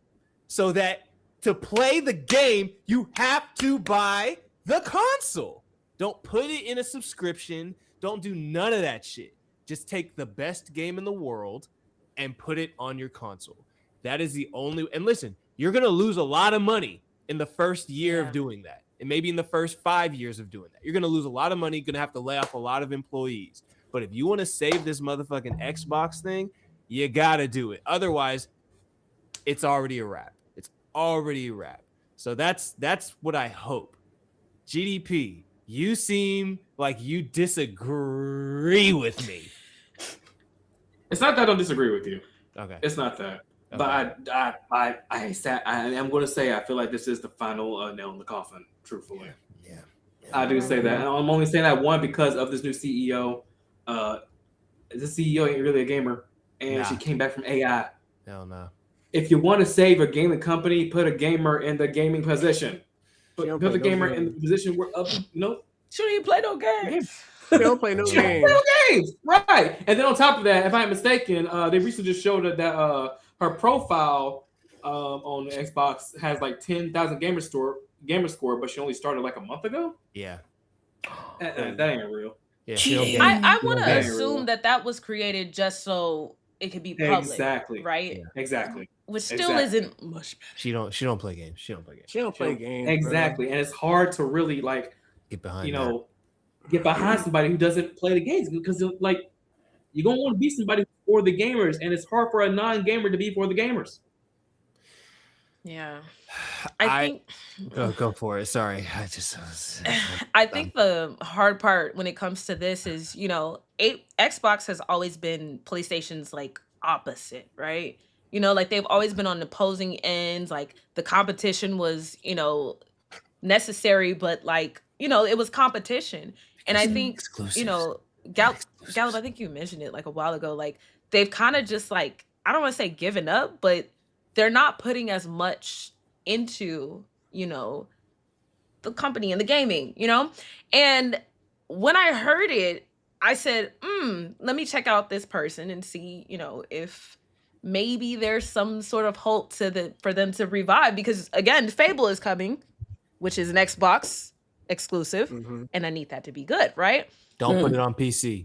Don't do it. Oh, please. Can't do that. It's Xbox everywhere. Xbox everywhere. Wait, I really need that. That's the slogan. That's their slogan. They need to change Xbox that everywhere. If they want, if they want it, Xbox everywhere. If they want people to buy a console, guess what? You gotta make it on console on, bro. Who the fuck is buying a console right now? The Switch fucking sucks, but we all fucking bought it because we wanted to play Mario Kart. Bro, this is what I'm saying. We are in a RAM shortage. We are in a RAM shortage. You're Microsoft. Make your own RAM. You're Microsoft. Make your own RAM. Like, I got it. I got the answer. If I was CEO, I'd be like, to get Fable, okay, we'll put it on PC, but you gotta buy 5 gibbets. You gotta buy our Crocs. Hey, I would buy them because I want the Crocs. They got a customer. You gotta buy our Crocs and 5 gibbets in the game. So because I want that freaking game. But I just like the idea, because it's kind of been tossed around a lot about Xbox possibly being sunsetted under this person who is supposed to be like a doctor, to slowly slip Xbox away into the thing. And it's like, so then where's the competition going to be for PlayStation? Because I'm a PlayStation fan. I've pretty much mained PlayStation my whole life. Where's the competition going to be for PlayStation? I think the problem, Steam machine, maybe. But if PlayStation doesn't have any competition, then the quality goes down. Right? So that's a very valid point. I feel like in some way they have to hold on, but if I'm being honest, Fable is the only exclusive that I personally care about because, they have other ones. They have like shooters, Halo, all that stuff. I feel like the thing that drew me to PlayStation was Halo's not even an Xbox exclusive anymore. No, oh my god! But when they were focused and back in the day, I kind of gotta wait. That just sparked up something. Real quick. Hold on. So wait, because I gotta get this one off real quick. So yeah, you know how we just got some of the Xbox exclusive over the PlayStation, the Gears of War, the Forza, the Halo, all over to PlayStation, right? Do you think Phil and Sarah had something to do with that? They said, "Fuck y'all, I'm out. Put this shit on PlayStation. I don't want no parts of this shit." Because they knew that. Because it's like, all right, it's like this. It's like there's either two reasons why I feel like they left. One, we mentioned it before, guys. Epstein files. The EpiPen. We think something had to do with the EpiPen. Epstein files, my nigga. I don't give a fuck. They're in that bitch. But wait. It's either that or the people over at Microsoft were really trying to push this AI. And Phil and Sarah was probably like, "Fuck that! I don't want no, we're not doing that shit." I like that one. I'm kind of thinking that, honestly. And I don't want to be a part of. I want to be in a place where it's about gaming. Yeah. I don't need this lady has not been in the company for over 5 years yet, and you're already making her CEO. It doesn't make any sense. Probably what, 3 years, maybe? The board made her CEO. That's crazy. It's concerning, especially because I think she refers to it as Microsoft Gaming. Because that's the Microsoft term for like gaming as a whole. But it's really concerning. She doesn't even refer to Xbox as Xbox. So it just feels like it's slowly slipping away. Yeah. And that lets you know that she don't play games. Right. That lets you know that she don't play games. I know what's happening. She's more on a marketing aspect and making it to where it's like a publisher developing type of thing, maybe. Oh, guys, but I have a theory. Phil Spencer went to go create his own console. I was hoping that. I'm not gonna lie to you. I was hoping that, because why did they both left? They both left to go make their own console because Xbox was already dead, bro. I like that. W conspiracy theory, right? Stay tuned. It'll be good competition with the Steam machine. Sega Dreamcast 2, baby. So and Atari. Yes. This is it. The only way that Xbox would be able to be successful in this area right now, they have to do what the Steam machine is doing. Yeah. They have to keep they have to really compete with the Steam machine. So you can make a PC type of console to where maybe you can have it'll be equipped with like maybe the first tier of Game Pass. You know what I'm saying? That's the and if you want to go ahead and upgrade it, sure, whatever. But having that would probably be the best bet on doing it, because doing a brand new console, like strictly console, it's going to be too expensive. I mean, it's going to be dumb expensive, but I feel like people would invest in that shit because if it's good, again, there's nothing else.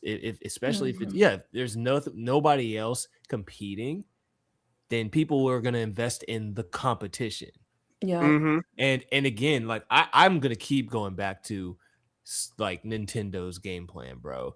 They figured it out because they be putting out some mediocre shit, and they have dumb money. They are always successful with putting people go rabid. People exactly. But again, like the thing about Nintendo is that they were focused on games. They're focused on exclusives, and so imagine only being able to play a specific game on a specific console. And that's where Xbox fucked up. They allowed people to play their games on PC. And again, like as a PC gamer, listen, it's great to be able to play a lot of games on PC, but you can't expect people to also play it on Xbox now because most people are moving over to PC anyway. Right. You know what I mean? Or at least wait a few years like Sony does. Yeah. Or wait, yeah, exactly. Because here's the thing that I'm pissed off about, which again, like, but it's still a good problem, is I'm gonna have to buy a PlayStation because it's gonna be the only way that I play. It's the only way that I play GTA or God of War, or unless I want to wait 2 or 3 years, which I don't want to do that anymore. Yeah. You know, so it's like you gotta see what works. Yeah. But oh yeah, RIP. I mean, I still use the controller. You know, like I'll probably play marathon with this shit. You know what I'm saying? But I don't know. RJ, you play Apex with controller? Or you mouse and key? I do, but I use the PlayStation controller. Oh, you play okay. Bet. Yeah, I need. With that I'm debating on whether or not I'm gonna play. I still got mine, bro. Play marathon. Yeah, see. I'm still debating on whether or not I'm gonna play marathon with my controller or with mouse and key. I haven't decided yet. Okay. I gotta see how I feel about it. Yeah. Well, supposedly Xbox Game Pass ended up seeing a price cut. I guess somewhere in between all of this stuff getting announced, especially due to the bad reaction from a lot of the consumers about, even raising it, especially, I think Atari, you said it, at a time like this, like to go and raise it. So do you guys feel that the price decrease is kind of indicative of what we're saying with Xbox, like getting sunsetted, or do you think it's probably not even related? No, it's definitely related. Okay. It's like supply. To me, it's supply and demand. If demand for your product goes down, you have to lower the price. Yeah. Plus, they don't have no damn games. They don't have no games. You know what I'm saying? Which is like so confusing. What would be the point? Why are you? I mean, especially if we're talking like a Xbox exclusive. You know what I'm saying? The only one left is, correct me if I'm wrong, but the new Gears of War that's coming out, the E-Day, is that only? Are they releasing that on PlayStation? Oh, I have no idea. Okay, if they are, then it is dead. Because that's the only game they have left. That's pretty decent. It's the only game they have left. At least the computer is Putin. The computer is Putin. It's a Fury 7. Wait, no, that's Gears of War E-Day is confirmed for 2026 release on Xbox Series X, S, and PC. Okay, so it'll be PC and Xbox. But okay, well, that's the only thing that they have left, to be honest with you, because they basically sold Halo out, and Halo Studios sucks because they're just doing a remake of an old game instead of just creating a sequel. So. Dang. But I think that's still, because it's like we can list out so many PlayStation exclusives. Like, why?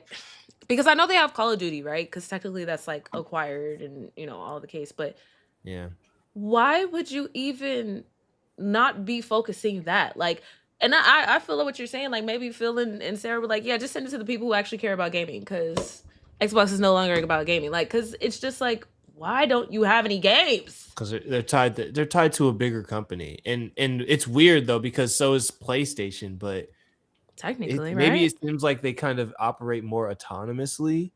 You know what I mean? Than apart from like the bigger Sony ecosystem. Oh, and you know what? You might have a point, because Sony is entertainment. Yeah. So they get it. Microsoft. It's Microsoft. They tech. Soft. Right. Nah, soft. So he said soft. Microsoft soft. Yeah, man. Like it's being part of the bigger conglomerate of Microsoft. I can imagine that being. Again, you have companies, bro. Right. Yeah. You bought all of these companies and you're not using them. Insane. Yeah, it's weird.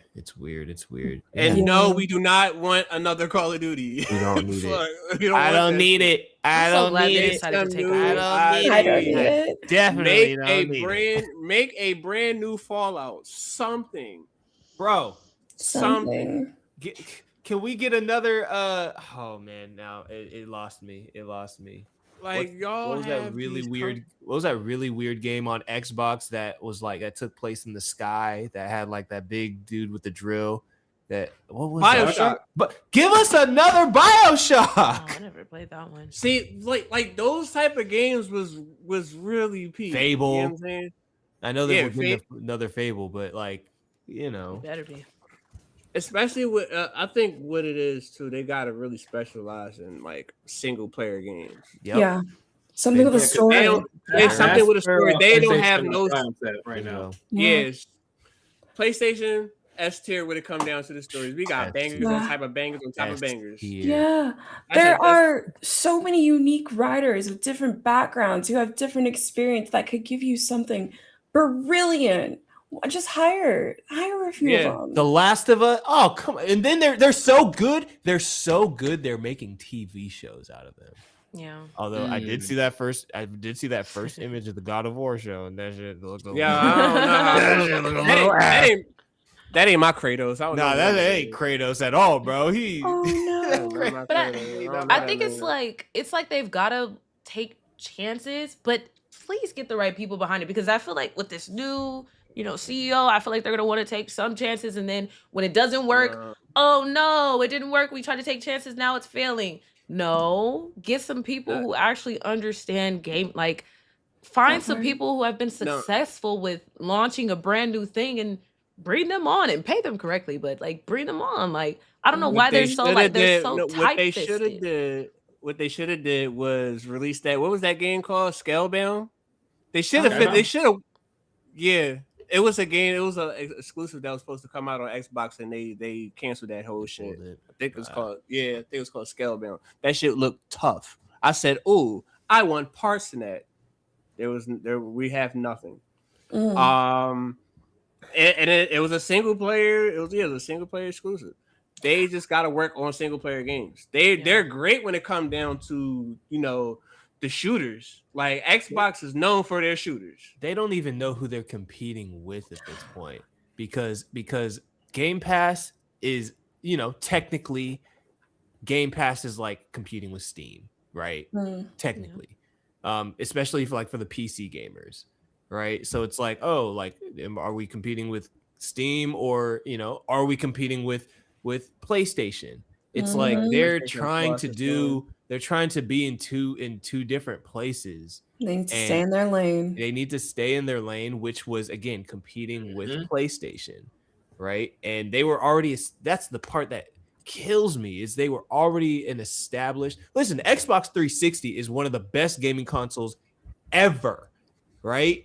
And it was to me, okay, it's up there with Dreamcast to me, but because we had Crazy Taxi on Dreamcast, so let's just and Just That Radio, but and Power Stone and Sonic Adventure, but but Marvel's again, Capcom. Yep, Marvel's, yeah. But I say all that to say, it's like, don't make your product too available.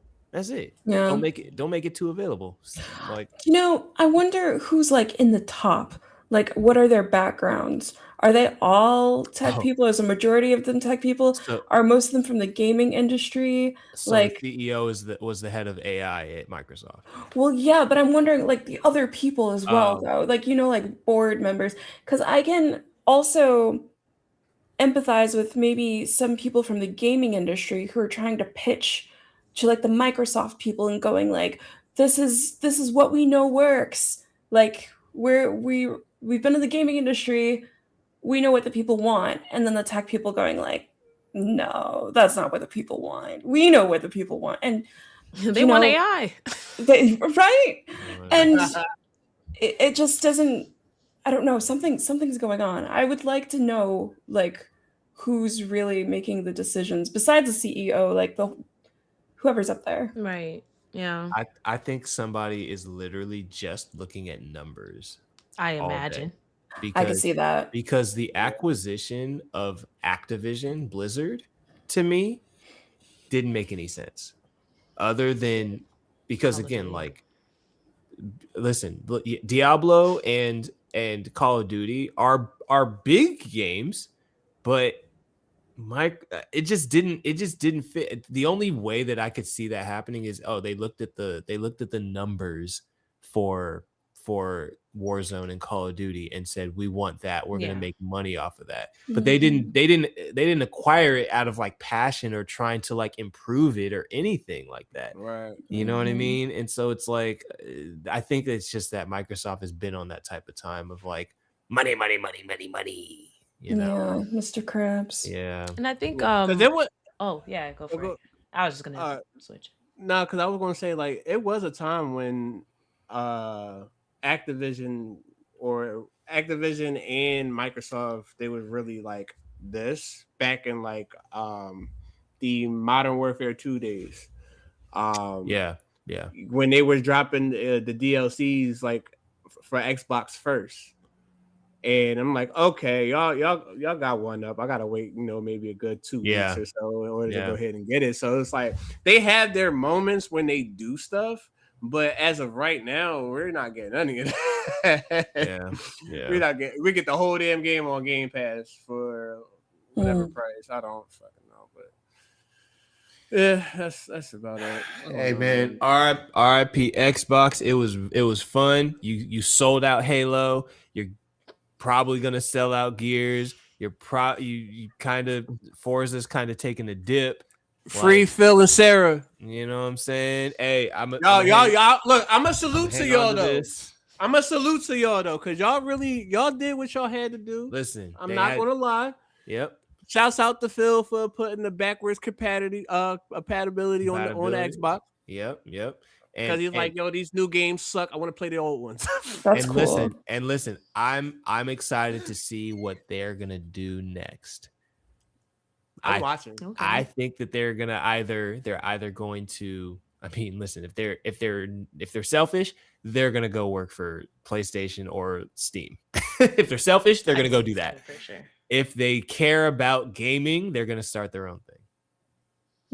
And one of the questions I had was, do you guys feel like, this change in leadership and the supposed sunsetting of Xbox, do you feel like this has anything to do with where gaming is right now? Because we've been noticing a lot of changes in, like, again, Xbox. We've been noticing changes with, companies. They're like sheathing off employees and games are getting, turned off left and right. Supervive got a lot, like all these little small things. Do you guys feel like any of this is representative of like what's going on with gaming right now? Or do you feel like it's just completely separate? Overall, ain't nobody got no money right now. I think that's what it is. Like, including gaming studios. Yep. And the games ain't $20 no more. $20, No. $40. It's not $20 no more. A lot of these games nowadays, especially from these indie companies, they're requiring AI in their games too.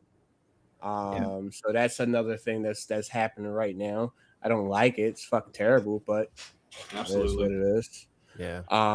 It's going to be a very, very interesting shift that's going to happen, especially when we're talking about like big companies like Xbox, Microsoft, per se. Yeah. I'm excited to see the other side of all this, man. When the world is no longer on fire, or at least the flames get kind of like doused down a little bit, like the bounce back is gonna be real, man. Like this happens. I feel like this because the economy sucks right now, and it sucked since the pandemic. Yeah. You know what I mean? And so, but the bounce back I'm excited about, because I think we're gonna see a lot of innovation. It's gonna be a while from now, because we got to do a lot of cleaning up of all this bullshit. But I think it's coming, and we might be old and decrepit. Talking on the I hope not. I need to play video games. I better not be old and decrepit. But I say all that to say, like, I do think that we're gonna see a resurgence in gaming and quality when there's more money to go around and everything is kind of leveled out a little bit. I think we're gonna see a lot of people open up their wallets to create cool shit. But it's gonna be a while, but I feel optimistic about it. That's if we got some real people putting in that work and trying to give us some super cool shit. Yeah. And amazing writers behind the scenes to give us a good story for our games and stuff. But with that being said, I advise anybody that got an Xbox right now, y'all better get all your physical copies right now. Big facts. Run. Big facts. Run. Show. I got Y'all two. better hit up- I got two You controllers. better These hit are- up. You better hit up your local GameStop right now. Get them bitches used if you have to. Mhm. Get the games used if you got to. Cause I'm telling y'all right now, this shit is about to go insane. This is an Nope. artifact. This is an artifact right here, Aw. boy. Oh. Back in my days, we had a 2026. box. It's called an Xbox. Yo. You ain't know a box can do a full circle, a 360. What you know about Project Gotham Racing? Not Yo, that grandpa voice is killer. I ain't even gonna lie to you. That's a killer grandpa.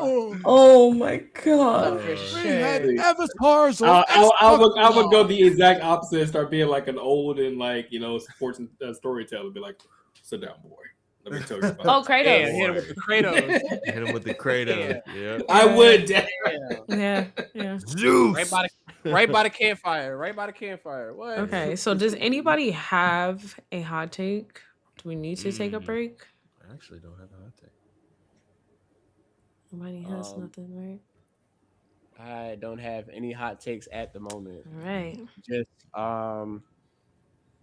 fuck this AI shit. That's Oh. it. Yeah. I think that's a general consensus take. Yeah. The other people ain't Man, that hearing takes me. cold as shit. It's a cold take. Burr. Okay, well then that is going to wrap up this podcast episode number 9. Thank you so much for watching. Thank you for hanging out with us, and we will see you on the next one. Bye, guys. Take care. Peace out. Happy Black Black History Month. History.